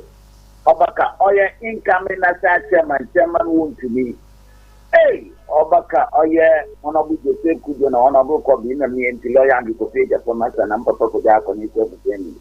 Namsasa what you see, I don't know. Now, men to look at and putting forth in okay. Yes, African down far. Your mom can done a few minutes in a year, you know. Yet, what to other the minister would be a catcher when I done a food in the special Western region. What is your food to do a wab Western region? Let me go to what you are both today with the NPP. And I can all valuable or keep a light blue or people in Suma. Yes, I'm Pata. Your mamma, my make a day, yes, said the whole weather. Then I did I mean a wabano. Already a Yamama. Nama who won't watch it on Papa. And then I put your walk near me. So then you are to the notice. In painful shot, when your position was parting the Western region and winning is going to go there. What is going to go on because the communicators wrong notice? In your communicators, yes, you know. You come. You know, you will, or your Western region. They're back and watch and Papa. Okay. And Yame and Tina. Hello, good evening. To be 101.3. Hello, good evening. Okay. Good evening. Hello, good evening. And now, the baby are free. The friend teacher, because I see about the one number 2. Teacher, ain't here when you read. And I can make a call. I am on 7 hours, I find it exactly 2001. Okay. I am Mamma. Here's who they say. And it pass a ya. Said, okay, I go for there could be now. And you man out myself, Babayano. And I see someone if was on our way. But what we are doing new quaid yet. Yanunchi, and now yes, all the Ghana. I was your kind, and so many could mobile so Baby. Now one should one year now, but the one year, no one talks one year. Okay. Right, teacher, yeah, that's a papa. Good evening. Hello, good evening. Hello, good evening, sir. Of our D baby are free. Yo, I'm not my Mr. Yabende. Coffee and tea when you come for them, Papa. Oh, you're Chimo, Maniagino Pa. Okay. Now, you're Maniagino Pa. Oh, yeah, Manaquina more. Now, catching the man in 4 years, oh, one part on where we are. Now, if I just say, Mamma, and Taffy. And don't do no more for trouble. And be by Radical we now over for trouble. Let's not get ready. All right. Okay. Yeah, that's a papa. Hello, good evening. Hello, good evening. Morning. Good evening. Good evening. Mommy, we didn't baby afraid. Me work Cape Coast, wafan nole. Me pa cho ye dio. Oscar pome. Nyame ado me ho ye pa na nso e. Nyame na do. Yo. In fact, my disili ye no ya tete do. Na mama kind 4 years or wal mo but ye nya bute. Okay. Ye nya bute wonya oboko nche biala. And secondly so Mr. Kutonu Tokonu. Ya fani na ma me pene go obeta show no do a me pepa. Okay. Me peni sa mo kapa Oscar. Okay. Ntin po choka ke no fa ni no man send my me bezin komo pa. No pa cho mate pa. Ya da se papa pa chia Cape Coast fo nyina man ene adwumre. Abusia fa frɛ ni nyina no esi ahase wo hwe obre no akasima na nkro na no nsia atimi abo. No nsia abo a abena se wa mani ampone o kyerɛ ma ba de adwumre no nsia brem kase abo enso ebebrem. Ma mentia masore ma o mo hwe me tie mi nyina Church of Pentecost DYA Owusu Memorial Assembly Efiokuma District adwumre me chia eye asofo ne elders ne asore mba nyina ya chia mo nyame onka mo ho degeta Oscar me pa chaw ye di nkomonisi ya maminchi a oye anwona wo wonye kwan wo frɛ nyina yambo na abado won kodo no wo ye show na won frɛ na won so won kama Ghana for work wo fom won fa nkyerɛ hen dem America no Oscar sisia no omanu mu security sam no wo fom. You're about to task the Commander-in-Chief of the Ghana Armed Forces, His Excellency the President of the Republic, John Dramani Mahama. There, Oshabo or the Maboko for there. On one NDC, Waba Benima, Basabasaye, Siwo Boko. Sisia Bokun Samano, why then? Why escalate to Mwabrodo, Messisiano, a whole police IGP qua, Utumo to a true or the Banaka. Yes, friend. Yes, friend, pa. You may be already no. Untana manonko intentem no one in kakasa na we are a mediation team no oboko no one in the various factions wobotum wakasa na ntiase aba osane de megidi de woto aba man de obaba no wetum we develop boko ma boko aba e krabehwe no ye de wo be de wo be ye ma oye president Mahama na aban wo ba ma boko crisis no why then why we budo na why basabasa ma eku a orokodo ho no wa watum why then wakofom ti best friend Mr. President bomodin to anamon ye kan dem no so ye nimde President Mahama na ban wo pada woton diamond mines no wo de ma a whole political party no wo manage on until one pada we renew concession no President Ghana Japade no so wole ya the procurement law or say when you then we'll make sure that we advertise no matter the local investor opedo okono wetumu akọ wankade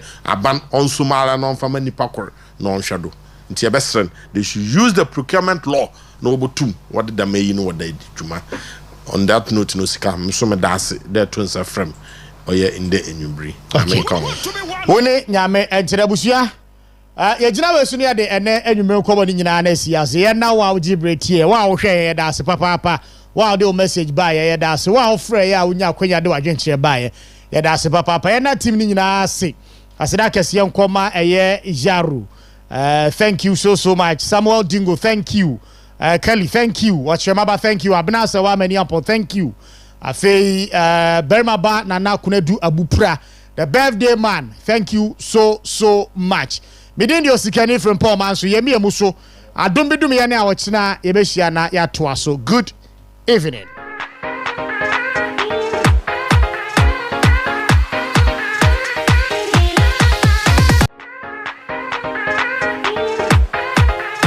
Odofo me no won komo briti we mu enti for waso fe me kakra adanse a media kyerɛwo yade a edi emma ene memanya na woje won ho a enye na wode won ti pempem ebi akọ pane ebi anom nura hodo nanso enko mabasa me ba beboa hwɛ on se ensansan bi egu aham ho oje ho ene ene wotia mana yekuro enu achi no minua bema on se watena no afi kra de ensan na ba begu ho ena ahwirihwiri asoasoa potipoti enisi ho ya na hu ne sa asa ahye nsuo but umia no a ensuo bi empie mfiri mu ma I won't say a man and saying what think at Yaira.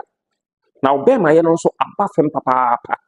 87 previous and so person were crying to me worry. Mr. Pamukutu and San to Kuntekufo. Bomadana sa mo yade and San Abaka Wadia Wako, one can't how be baba. Na a quire befaswa.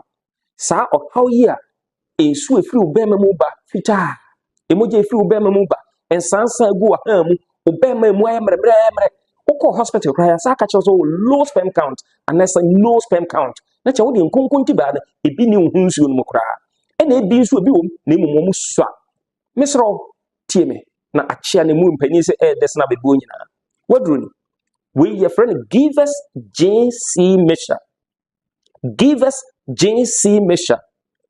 and we your friend give us JC capsules ni bienu ye no mbom de treatment epeboa ama hwato enti wontimi to give us GC Misha na wonye give us GC capsules no ye no mienu ebom tu fa we ya na wafa we ebetu ase ama hwato na enu achi no sebe yes, da fem, mamma na fem bi ne man krama abroye de. Minu yaba. Won so won say ensansa bi agu ba no. Ojo ho anye. Ene. Na wuti afi kra da ye kru. Na nse kra de won say ensu fita bi fi wo ba no na ba apampan kakra ewu mu. E to da kra na ye say moja eni fi wo ba no mu e ba so mu wonsa. Enu achi no, also bu nsa na anu na nsa na ekra. Minu yaba. Busa se moja so fi no aka no afa he. Ada wo ni pedua.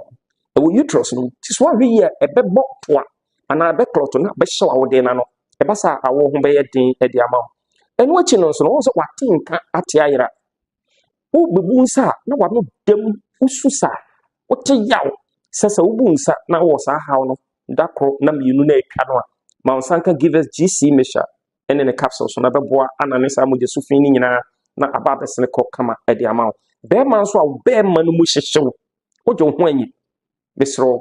Wadruni, your friend give us GC Misha and give us GC capsules. Fanny no boom na ohumbeto. Enu yina no enya na pharmacy shop, herbal shop, ne drugstore. Your friend give us GC Misha and give us GC capsules. Your friend no boom minu aba ebeboa ama de ho e de frisa o hawo no ho. Enti ntra fofo ho e ma na ne kwae. Ti bra minu aba ema. Wonum give us GC capsules ne Misha. Na minu aba so no give us GC capsules.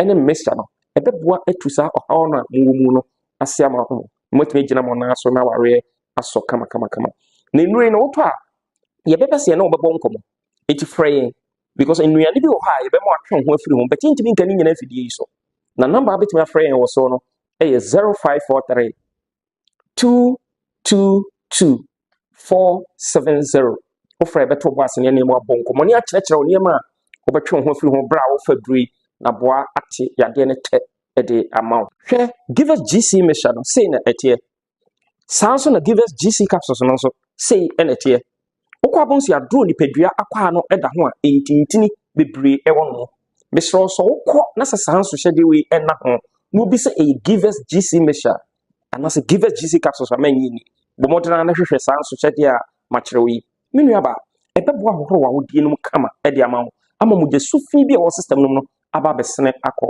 ebemo aye more fertile woni be ma ehia ne se airfam eye baako odofo enuri nyina no ti omienu a untimi enom bi sanso na yo ba wo ma abofra no fo ana se oba penfo nso untimi emfa bi pharmacy shop herbal shop drugstore bi abewram give us GC Misha and give us GC capsules no onsa ebeka bi num bi ne beboa atutu hawo na se e de amawo na yade ya inti na obi timi wono ba na wato ne din yade ya amama kama asem ne firi yade utowia se de mekan na frey 0543 222 470 0543 222 470 ne monko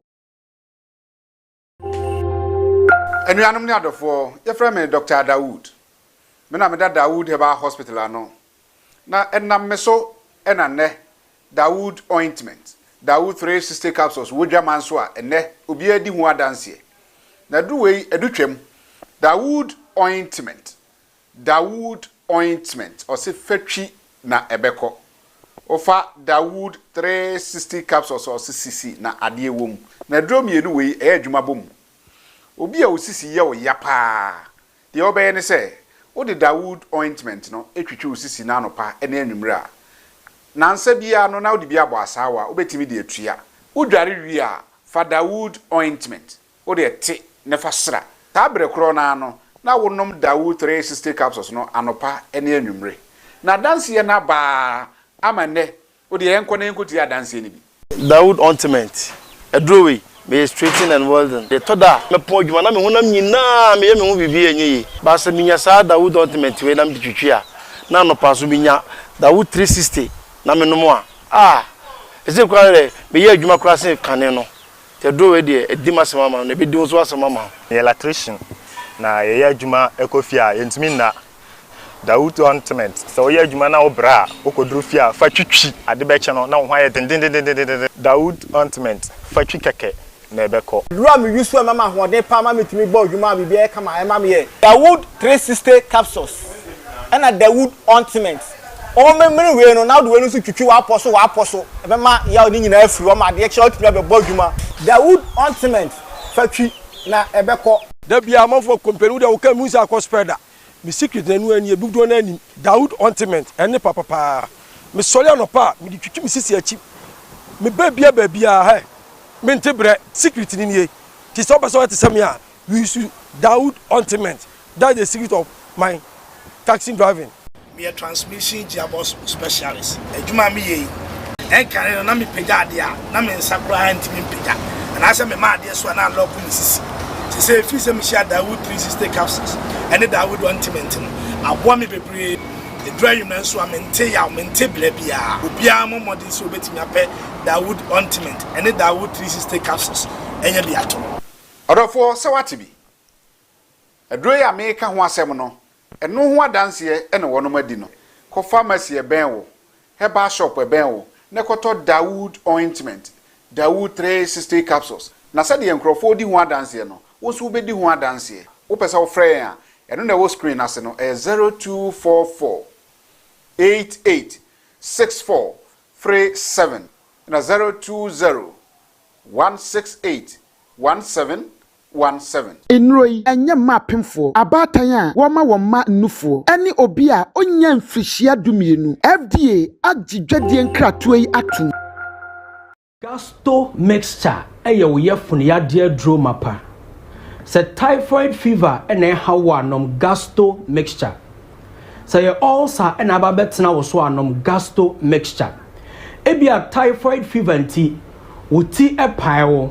ho ya sesese wo yafunu eya wo ya eya na wo yam krampo ehwie ensa bia ti agu afuru so ene wo boso onipadua nyina eya wo mre honam etwetwen because of typhoid fever nom gasto mixture say ulcer enso na ababetena wo so ulcer nti wo yafunu eya wo ya wo yafunu emu hyehyew aduane to yam ana yafunu emu wo wo ekom de wa na yafunu eya wo ya nom gasto mixture eya ulcer nti aduane to yam ana wo fe obu a hyehyew emframa gina wo yam because of ulcer nti nom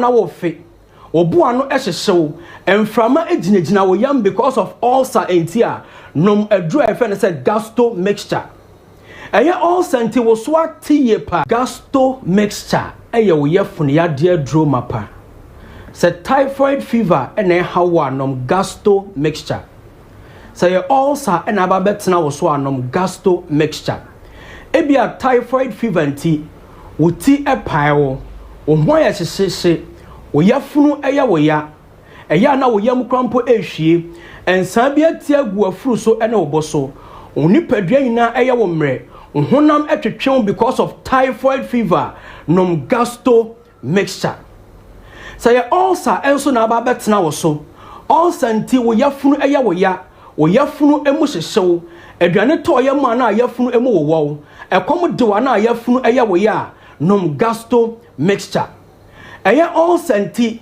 aduane toy ma na wo fe obu ano ɛhyehyew emframa egyinagyina wo yam because of ulcer nti a nom aduru efe ne sɛ gasto mixture ɛyɛ ulcer nti wo so atiye pa wonya gasto mixture ibi na wono nom a ɛbɛboa ma ekuru aba bɛda wo yɛfu no ɛbɛwu afiri hɔ nom ama aduane bia wo pɛsɛ wodie bia no betumi adi gasto mixture ɛyɛ wo yɛfu ne yade aduro mapa gasto mixture ɛyɛ aduro a ɛyi typhoid fever ɛne ulcer ɛde afiri wo so nonom gasto mixture na typhoid ne ulcer ɛmfiri wo so ɛnkɔ Manso plaques mixture ɛyɛ aduro a ɛyi afikyikuo hawo ɛde afiri ɛma so sa wo yɛ ɔbaa na wo menses ɛntimi inflow kama waduro ɛne Manso plaques mixture Manso plaques mixture ɛyɛ wa wodie mu adwuma na esiesie ɔbaa wa hemfie hɔ sa wo yɛ ɔbaa waduru mpɛmpɛn so atwa sɛ wotimi bu nsa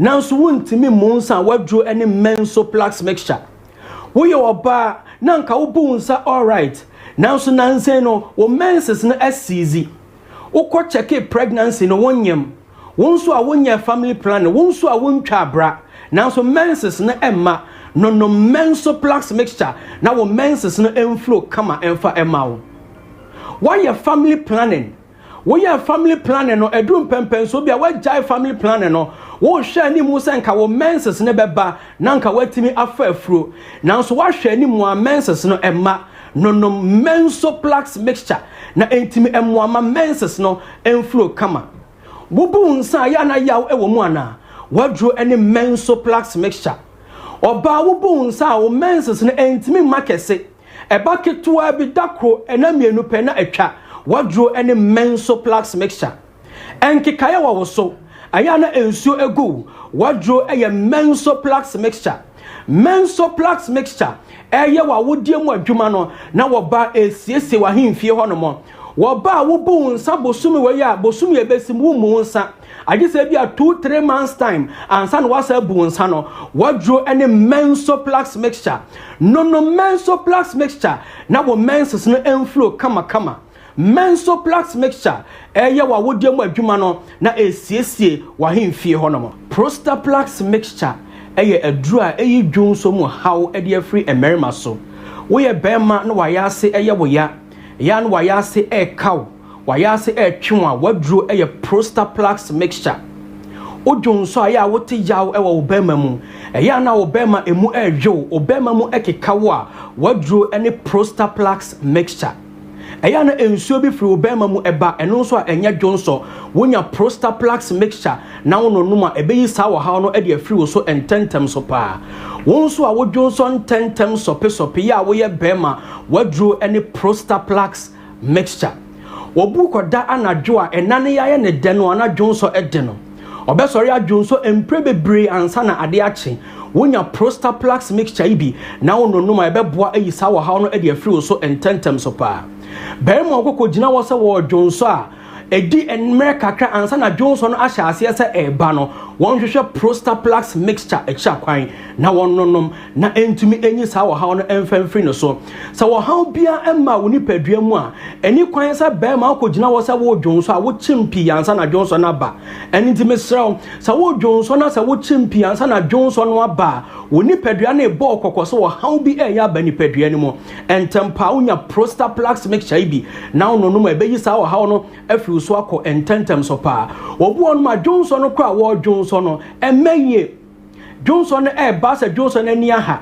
Johnson ba te se pipe a etwa meso wonya prostate plaques mixture bi na no no mebeboa wo ayi sa wo ha no afiri so akọ ententem so pa obi so a Johnson awie no sanya atenka bi se still a Johnson bi akamu hwehwe prostate plaques mixture na no nom na enyi sa wo ha no emfamfiri wo so na won so a wo ye bema wo bema mu aye mre no wonya prostate plaques mixture bi na wo no nom a ebeyi sa wo ha no afiri wo so akọ ententem so pa na meso wo pa aduro dodo atu a friend number 0248 77 88 99 0248 77 88 99.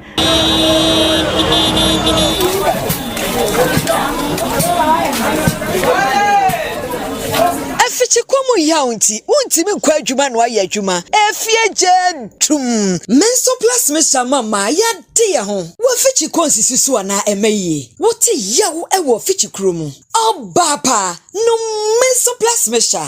Ebeye yawo na siesio. Manso plus for my beautiful ladies. Eya habendro kanya. Emo ba yo ba. Obemu obesima. Open do support to a friend 0233 302000. Enya mapemfo. Nkwada wanya mfie dumienu. Ni wona wa mankwada nufu. FDA adedwede nkrato ya to.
So pick up my clothes from the dry cleaners. All right, ma'am. Have a meeting at 12 o'clock.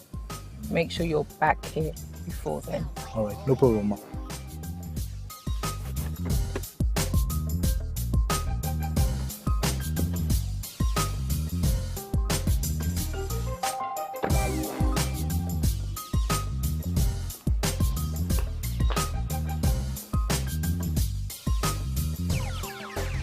It sound right, boys.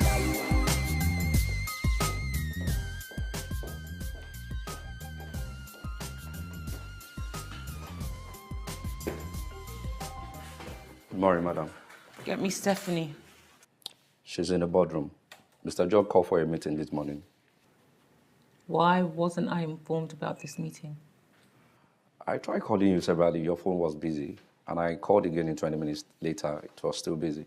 So I sent you a text message. Maybe you did not get it. What time was this meeting scheduled to start? 10. But the meeting haven't started yet. They are waiting for one Mr. Elliott.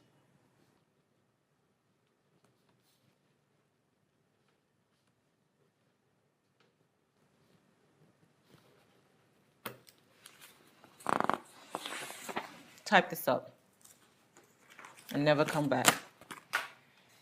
I'm fired.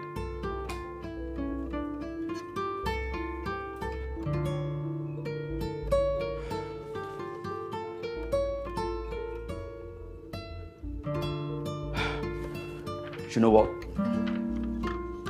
You're very, very ungrateful. Treating people badly and never say thank you for anything. I worked my ass up in this company for 2 good years for you. And all because of slight mistake.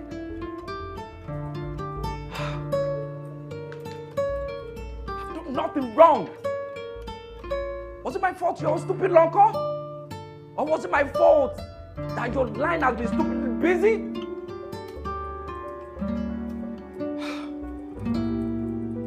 Do you know what?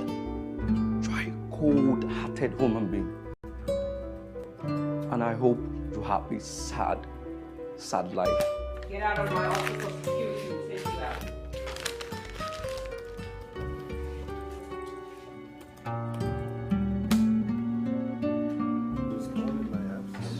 Oh, I'm so sorry. I'm late to the meeting. Only knew about this meeting 5 minutes ago. Mr. George, so good to have you back. Thank you, Leslie. What is this meeting about? I think Mr. George wants to announce his replacement. You're going to be the new CEO. They also better get me a new secretary. What happened to him, Ma? I fired him. Why? Because he's a nuisance, that's why. Ma was a good guy. To you, he was. Forget that guy. Okay. Oh, I'm good. Why? What happened?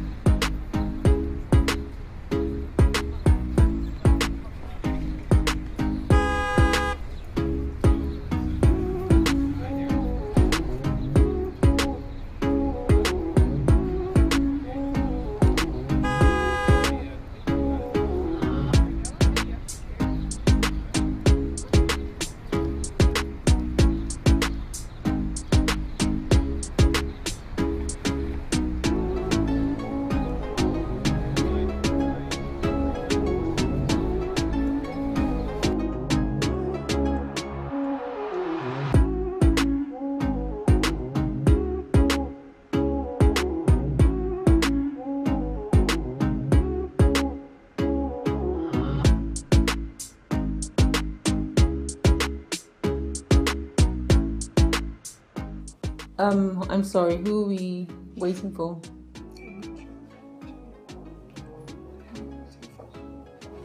Good morning, ladies and gentlemen. I'm sorry for keeping you all waiting. Too much soon. Uncle George, look at you. You haven't aged in a day. How are you? I'm good. Good to see you. Good to see you. Everyone, this is Tubasun Elliott, the late Chief Elliott's son. And for those of you who didn't know, my late brother, Leslie's father, and I started this company many years ago. We are thrilled to have you home, son. Yeah, good to be back. I know there's been a lot of whispering about why we're here today. Well, it's true that the board has asked me to relinquish my position as the chief executive. Their reason being that there should be a separation between the chairman and the CEO for the purposes of accountability and independence of thought. I couldn't agree more. They also asked me to choose a replacement. I gave them a name, and they approved. Ladies and gentlemen, may I introduce you the new CEO of Cunimed Pharmaceutical, Mr. Tubasun Elliott. Whoa. Thank you. Thank you all. I'm looking forward to working with all of you.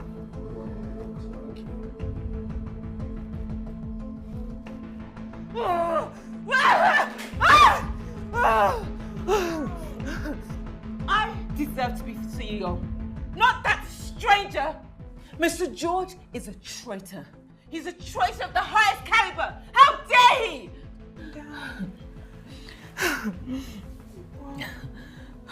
I heard he graduated with a medical degree from University of California and he has an MBA from Harvard. You see, what you've just said to me doesn't help. It doesn't add any value to this conversation right now. Sorry, I shouldn't have mentioned.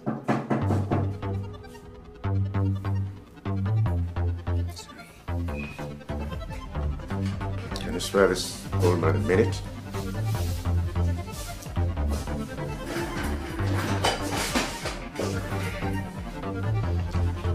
Stephanie. Yes, sir. Can I speak to Leslie alone? Yeah, of course, of course.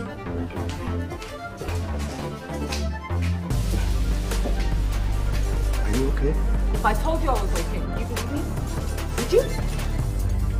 I've busted my guts to this company for 5 years. Cunimed has a solid reputation in the pharmaceutical industry because of me. Without me, Cunimed is nothing. Without me, this company would have crashed. Mr. George, when you were in the hospital, down with a stroke, who do you think kept this place afloat? Who do you think ran this place? Me. I should be CEO, not that stranger.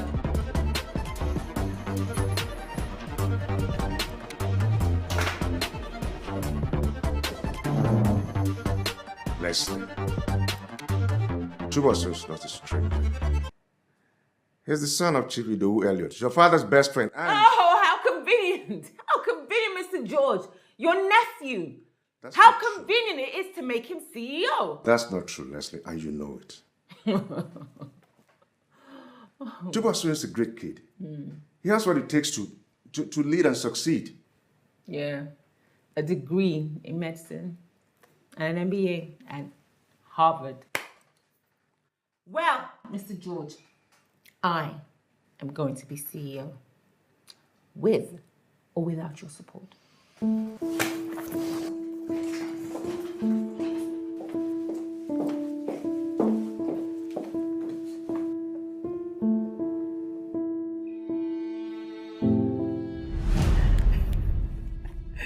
Bosh, calm down. I promise you, cross my heart, I'll branch when next I'm passing by. Get out of my phone. Bye. Oh my God. George. Mhm.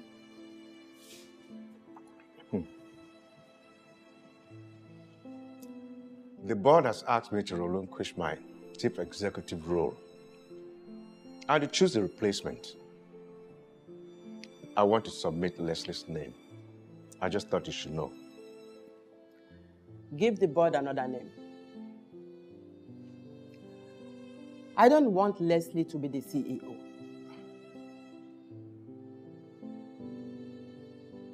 But Leslie has worked hard. Too hard. I think she deserves to be CEO. George, Leslie is 33 years old now and unmarried. She doesn't have time for herself. She doesn't even have a boyfriend.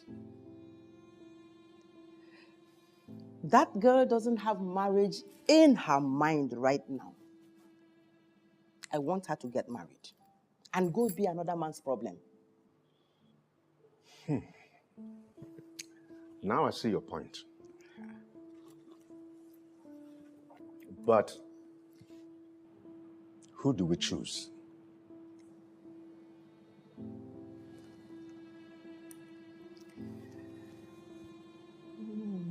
Let's make your nephew the CEO. So, boss. Leslie will not like this at all.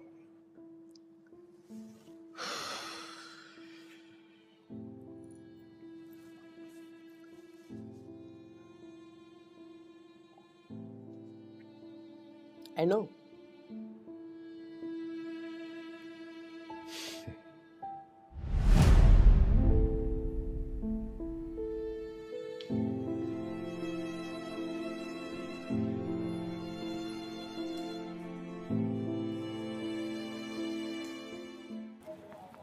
Whose car is this?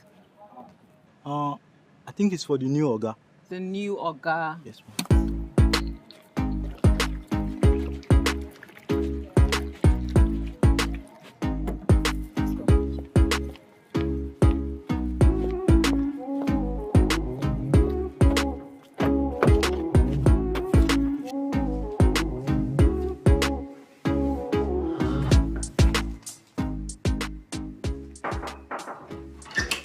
Hi, are you busy?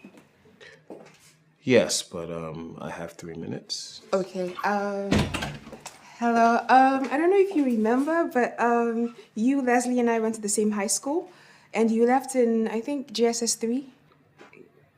I'm sorry, I don't. Really? But we were really close, and you know what? It's okay. It's okay if you don't remember. Leslie and I are really happy to have you here, so welcome. And if you need anything, please don't hesitate to ask me, all right? Right. Well, thank you, Mrs. Edwards. It means a lot knowing that I have you and Miss Coker's support.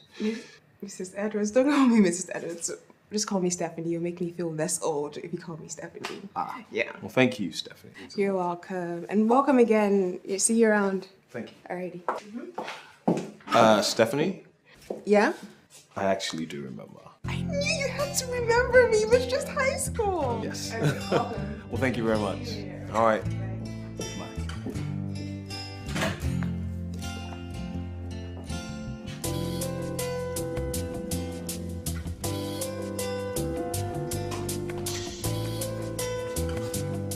Oh, my baby, you're home early. Feeling sick? Oh, Mom, it's worse than sick. Chibosun Elliott is back. And he's been made CEO of Kunimed Pharmaceuticals.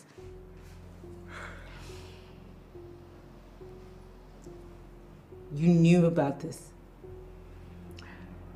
I told George to make him CEO. You did what, Mother? I have worked hard for this company. I've bled.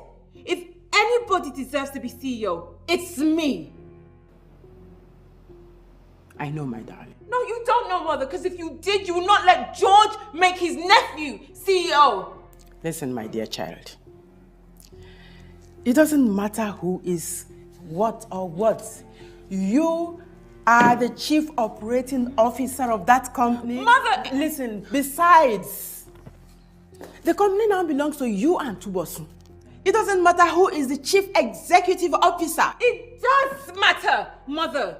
I'm not going to take orders from a man who's the same age as me. Mother, look, whatever you have done, go on and do it.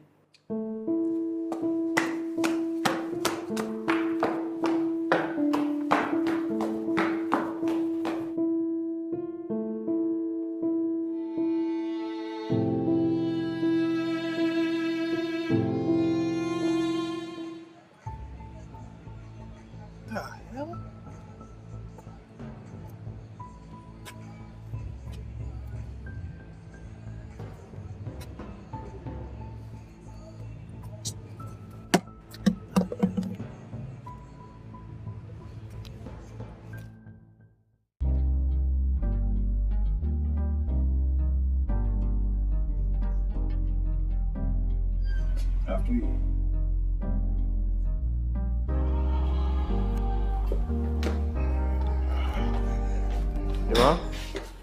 Emma? Morning. Morning, sir. How's it? Not too bad, thank you. Do me a favor. Can you get the CEO of VenoLinks on the phone for me, please? Okay. VenoLinks Pharmaceuticals? Yeah. Yeah, and also, can you prepare that meeting with the designated staff members as discussed? Okay. I'll do that right away. Thank you.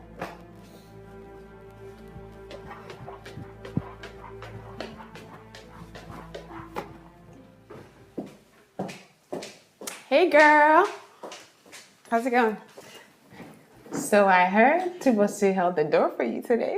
So it's gossip morning, is it? Do you know that he hired Emma? No, I didn't. But now that's some hot tea. But on the second thought, why would he do that? That guy came prepared for war. I got an email. His call for his first house meeting. I got the same email. All right, well, I'll see you at the meeting. Les, I know you and I know that look. Better not be up to anything. Behave yourself. See you later.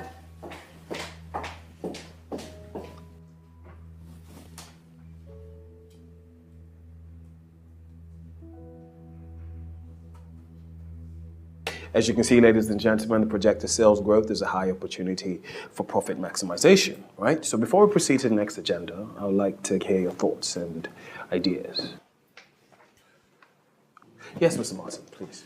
I simply want to suggest that we change our marketing strategy and publicity. Yes, exactly my point. Look. Could you hold that thought, please? Hello? Yes. Yes, she is Daddy's girl.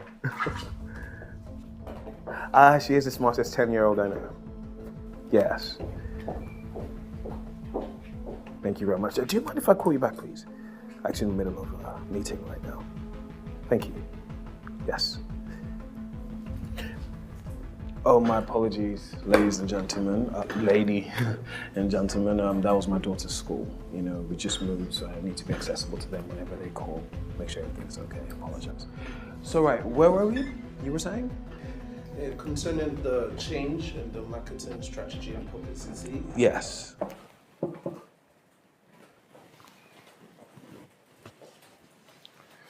Hey, can I have a minute? Listen, about what happened earlier, it wasn't the slightest of intentions. I'm sorry about that. You know, my daughter just relocated and I need to be accessible to her school whenever she calls, at least till she settles down.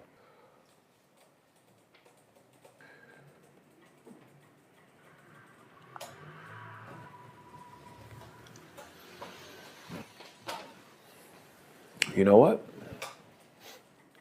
Now it makes so much sense why a pretty woman like you is still single. Oh, do keep up with the bad attitude and remain in chronic singlehood for the rest of your life.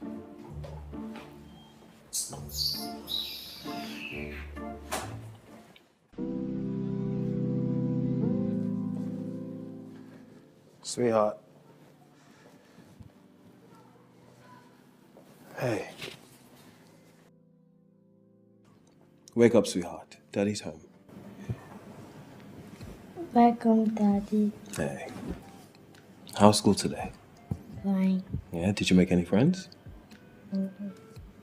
Don't worry, sweetheart, you make some friends soon, okay? Have you eaten? Yes, I am. Good. Where's Helen? She should be in her room. Yeah? Alright, come on, let's take you to bed.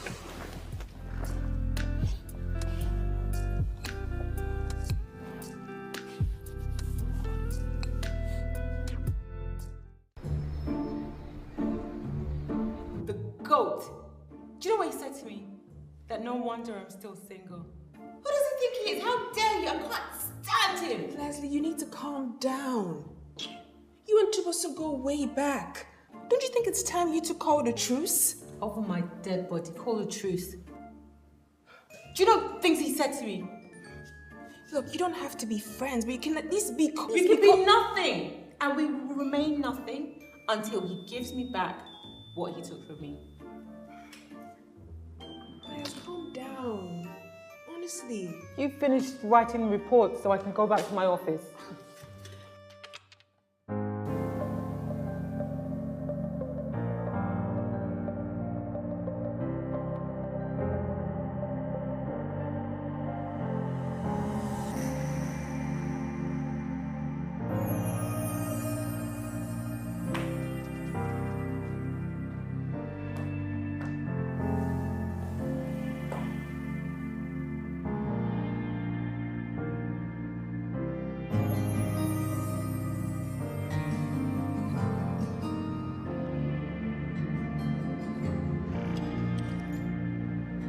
Hi, sweetheart. Hey, Mom. So, how are things at the office? Hope you're getting along well with Tubos. Mom, do not mention that arrogant fool's name in this house ever again. In fact, you put me off what I was watching now. Leslie, it can't be that bad. It is that bad.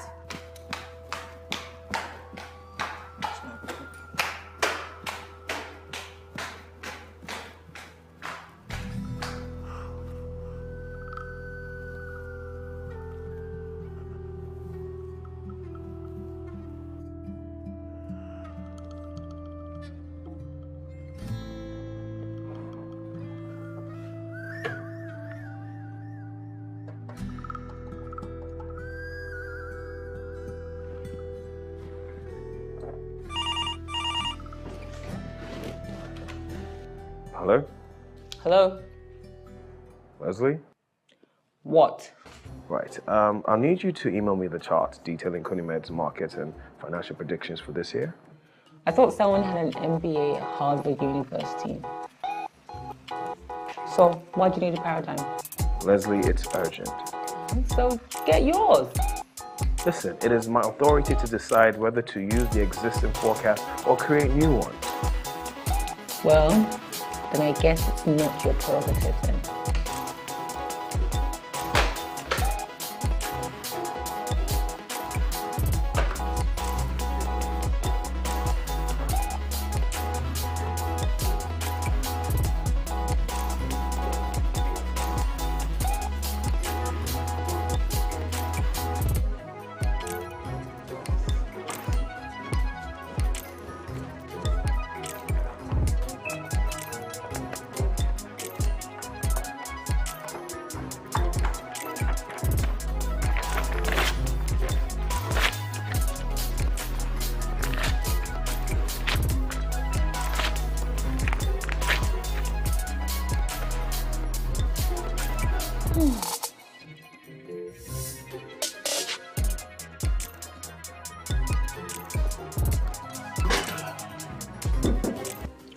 Come in. Hi, you sent for me? Yes, I was actually on my way out. Thanks for coming very quickly. You're welcome. I need you to email me the chart wheel of Kunimed's predictions for this quarter. Okay, market forecast, financial predictions, which... All inclusive. Okay, I'll do that right away. Thank you very much. You're welcome. What's any good restaurant spots to eat around here? What kind of food do you like? Depends, you know. Depends on the occasion, I'm thinking. Yes?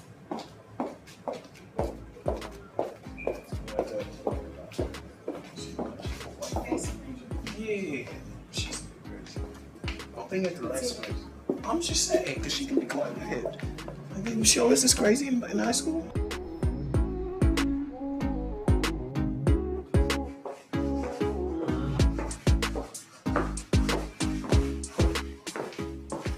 Hi, Anna. Hi. Is Leslie in her office? No. She went out for lunch. Really?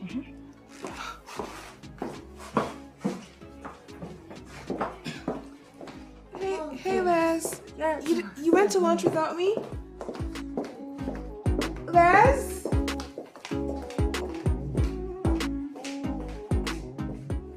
Les, are you mad at me? About earlier, we're all colleagues working together for the same goal. It doesn't matter what position. That's easy for you to say. You've never been ambitious about anything, Stephanie. Like, you're so complacent. That's how you've been able to move yourself over to someone else as a responsibility in the guise called marriage. So everyone has to suffer just because you lost out on a promotion? No, but a friend of my enemy is my enemy. This is supposed to be a workplace, not a war zone. Get your head around that.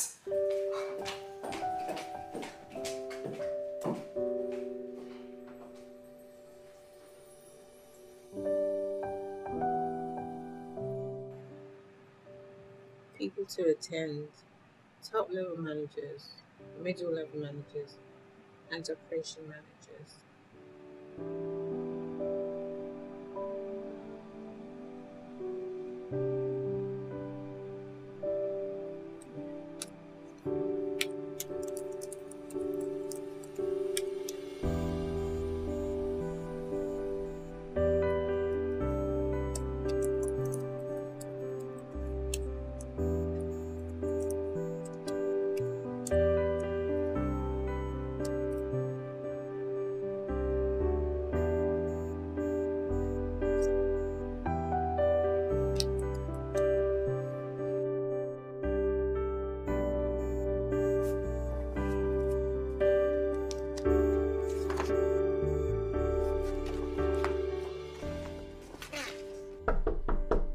Oh, come in.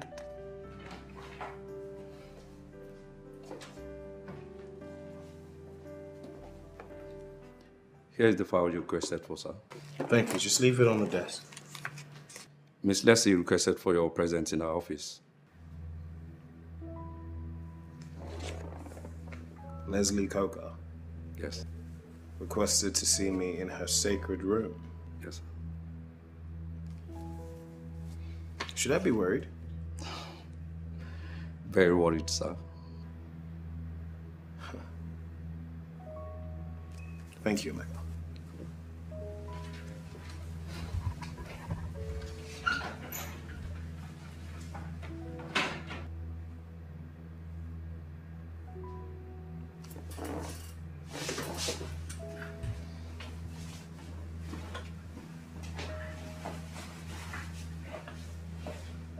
You asked to see me?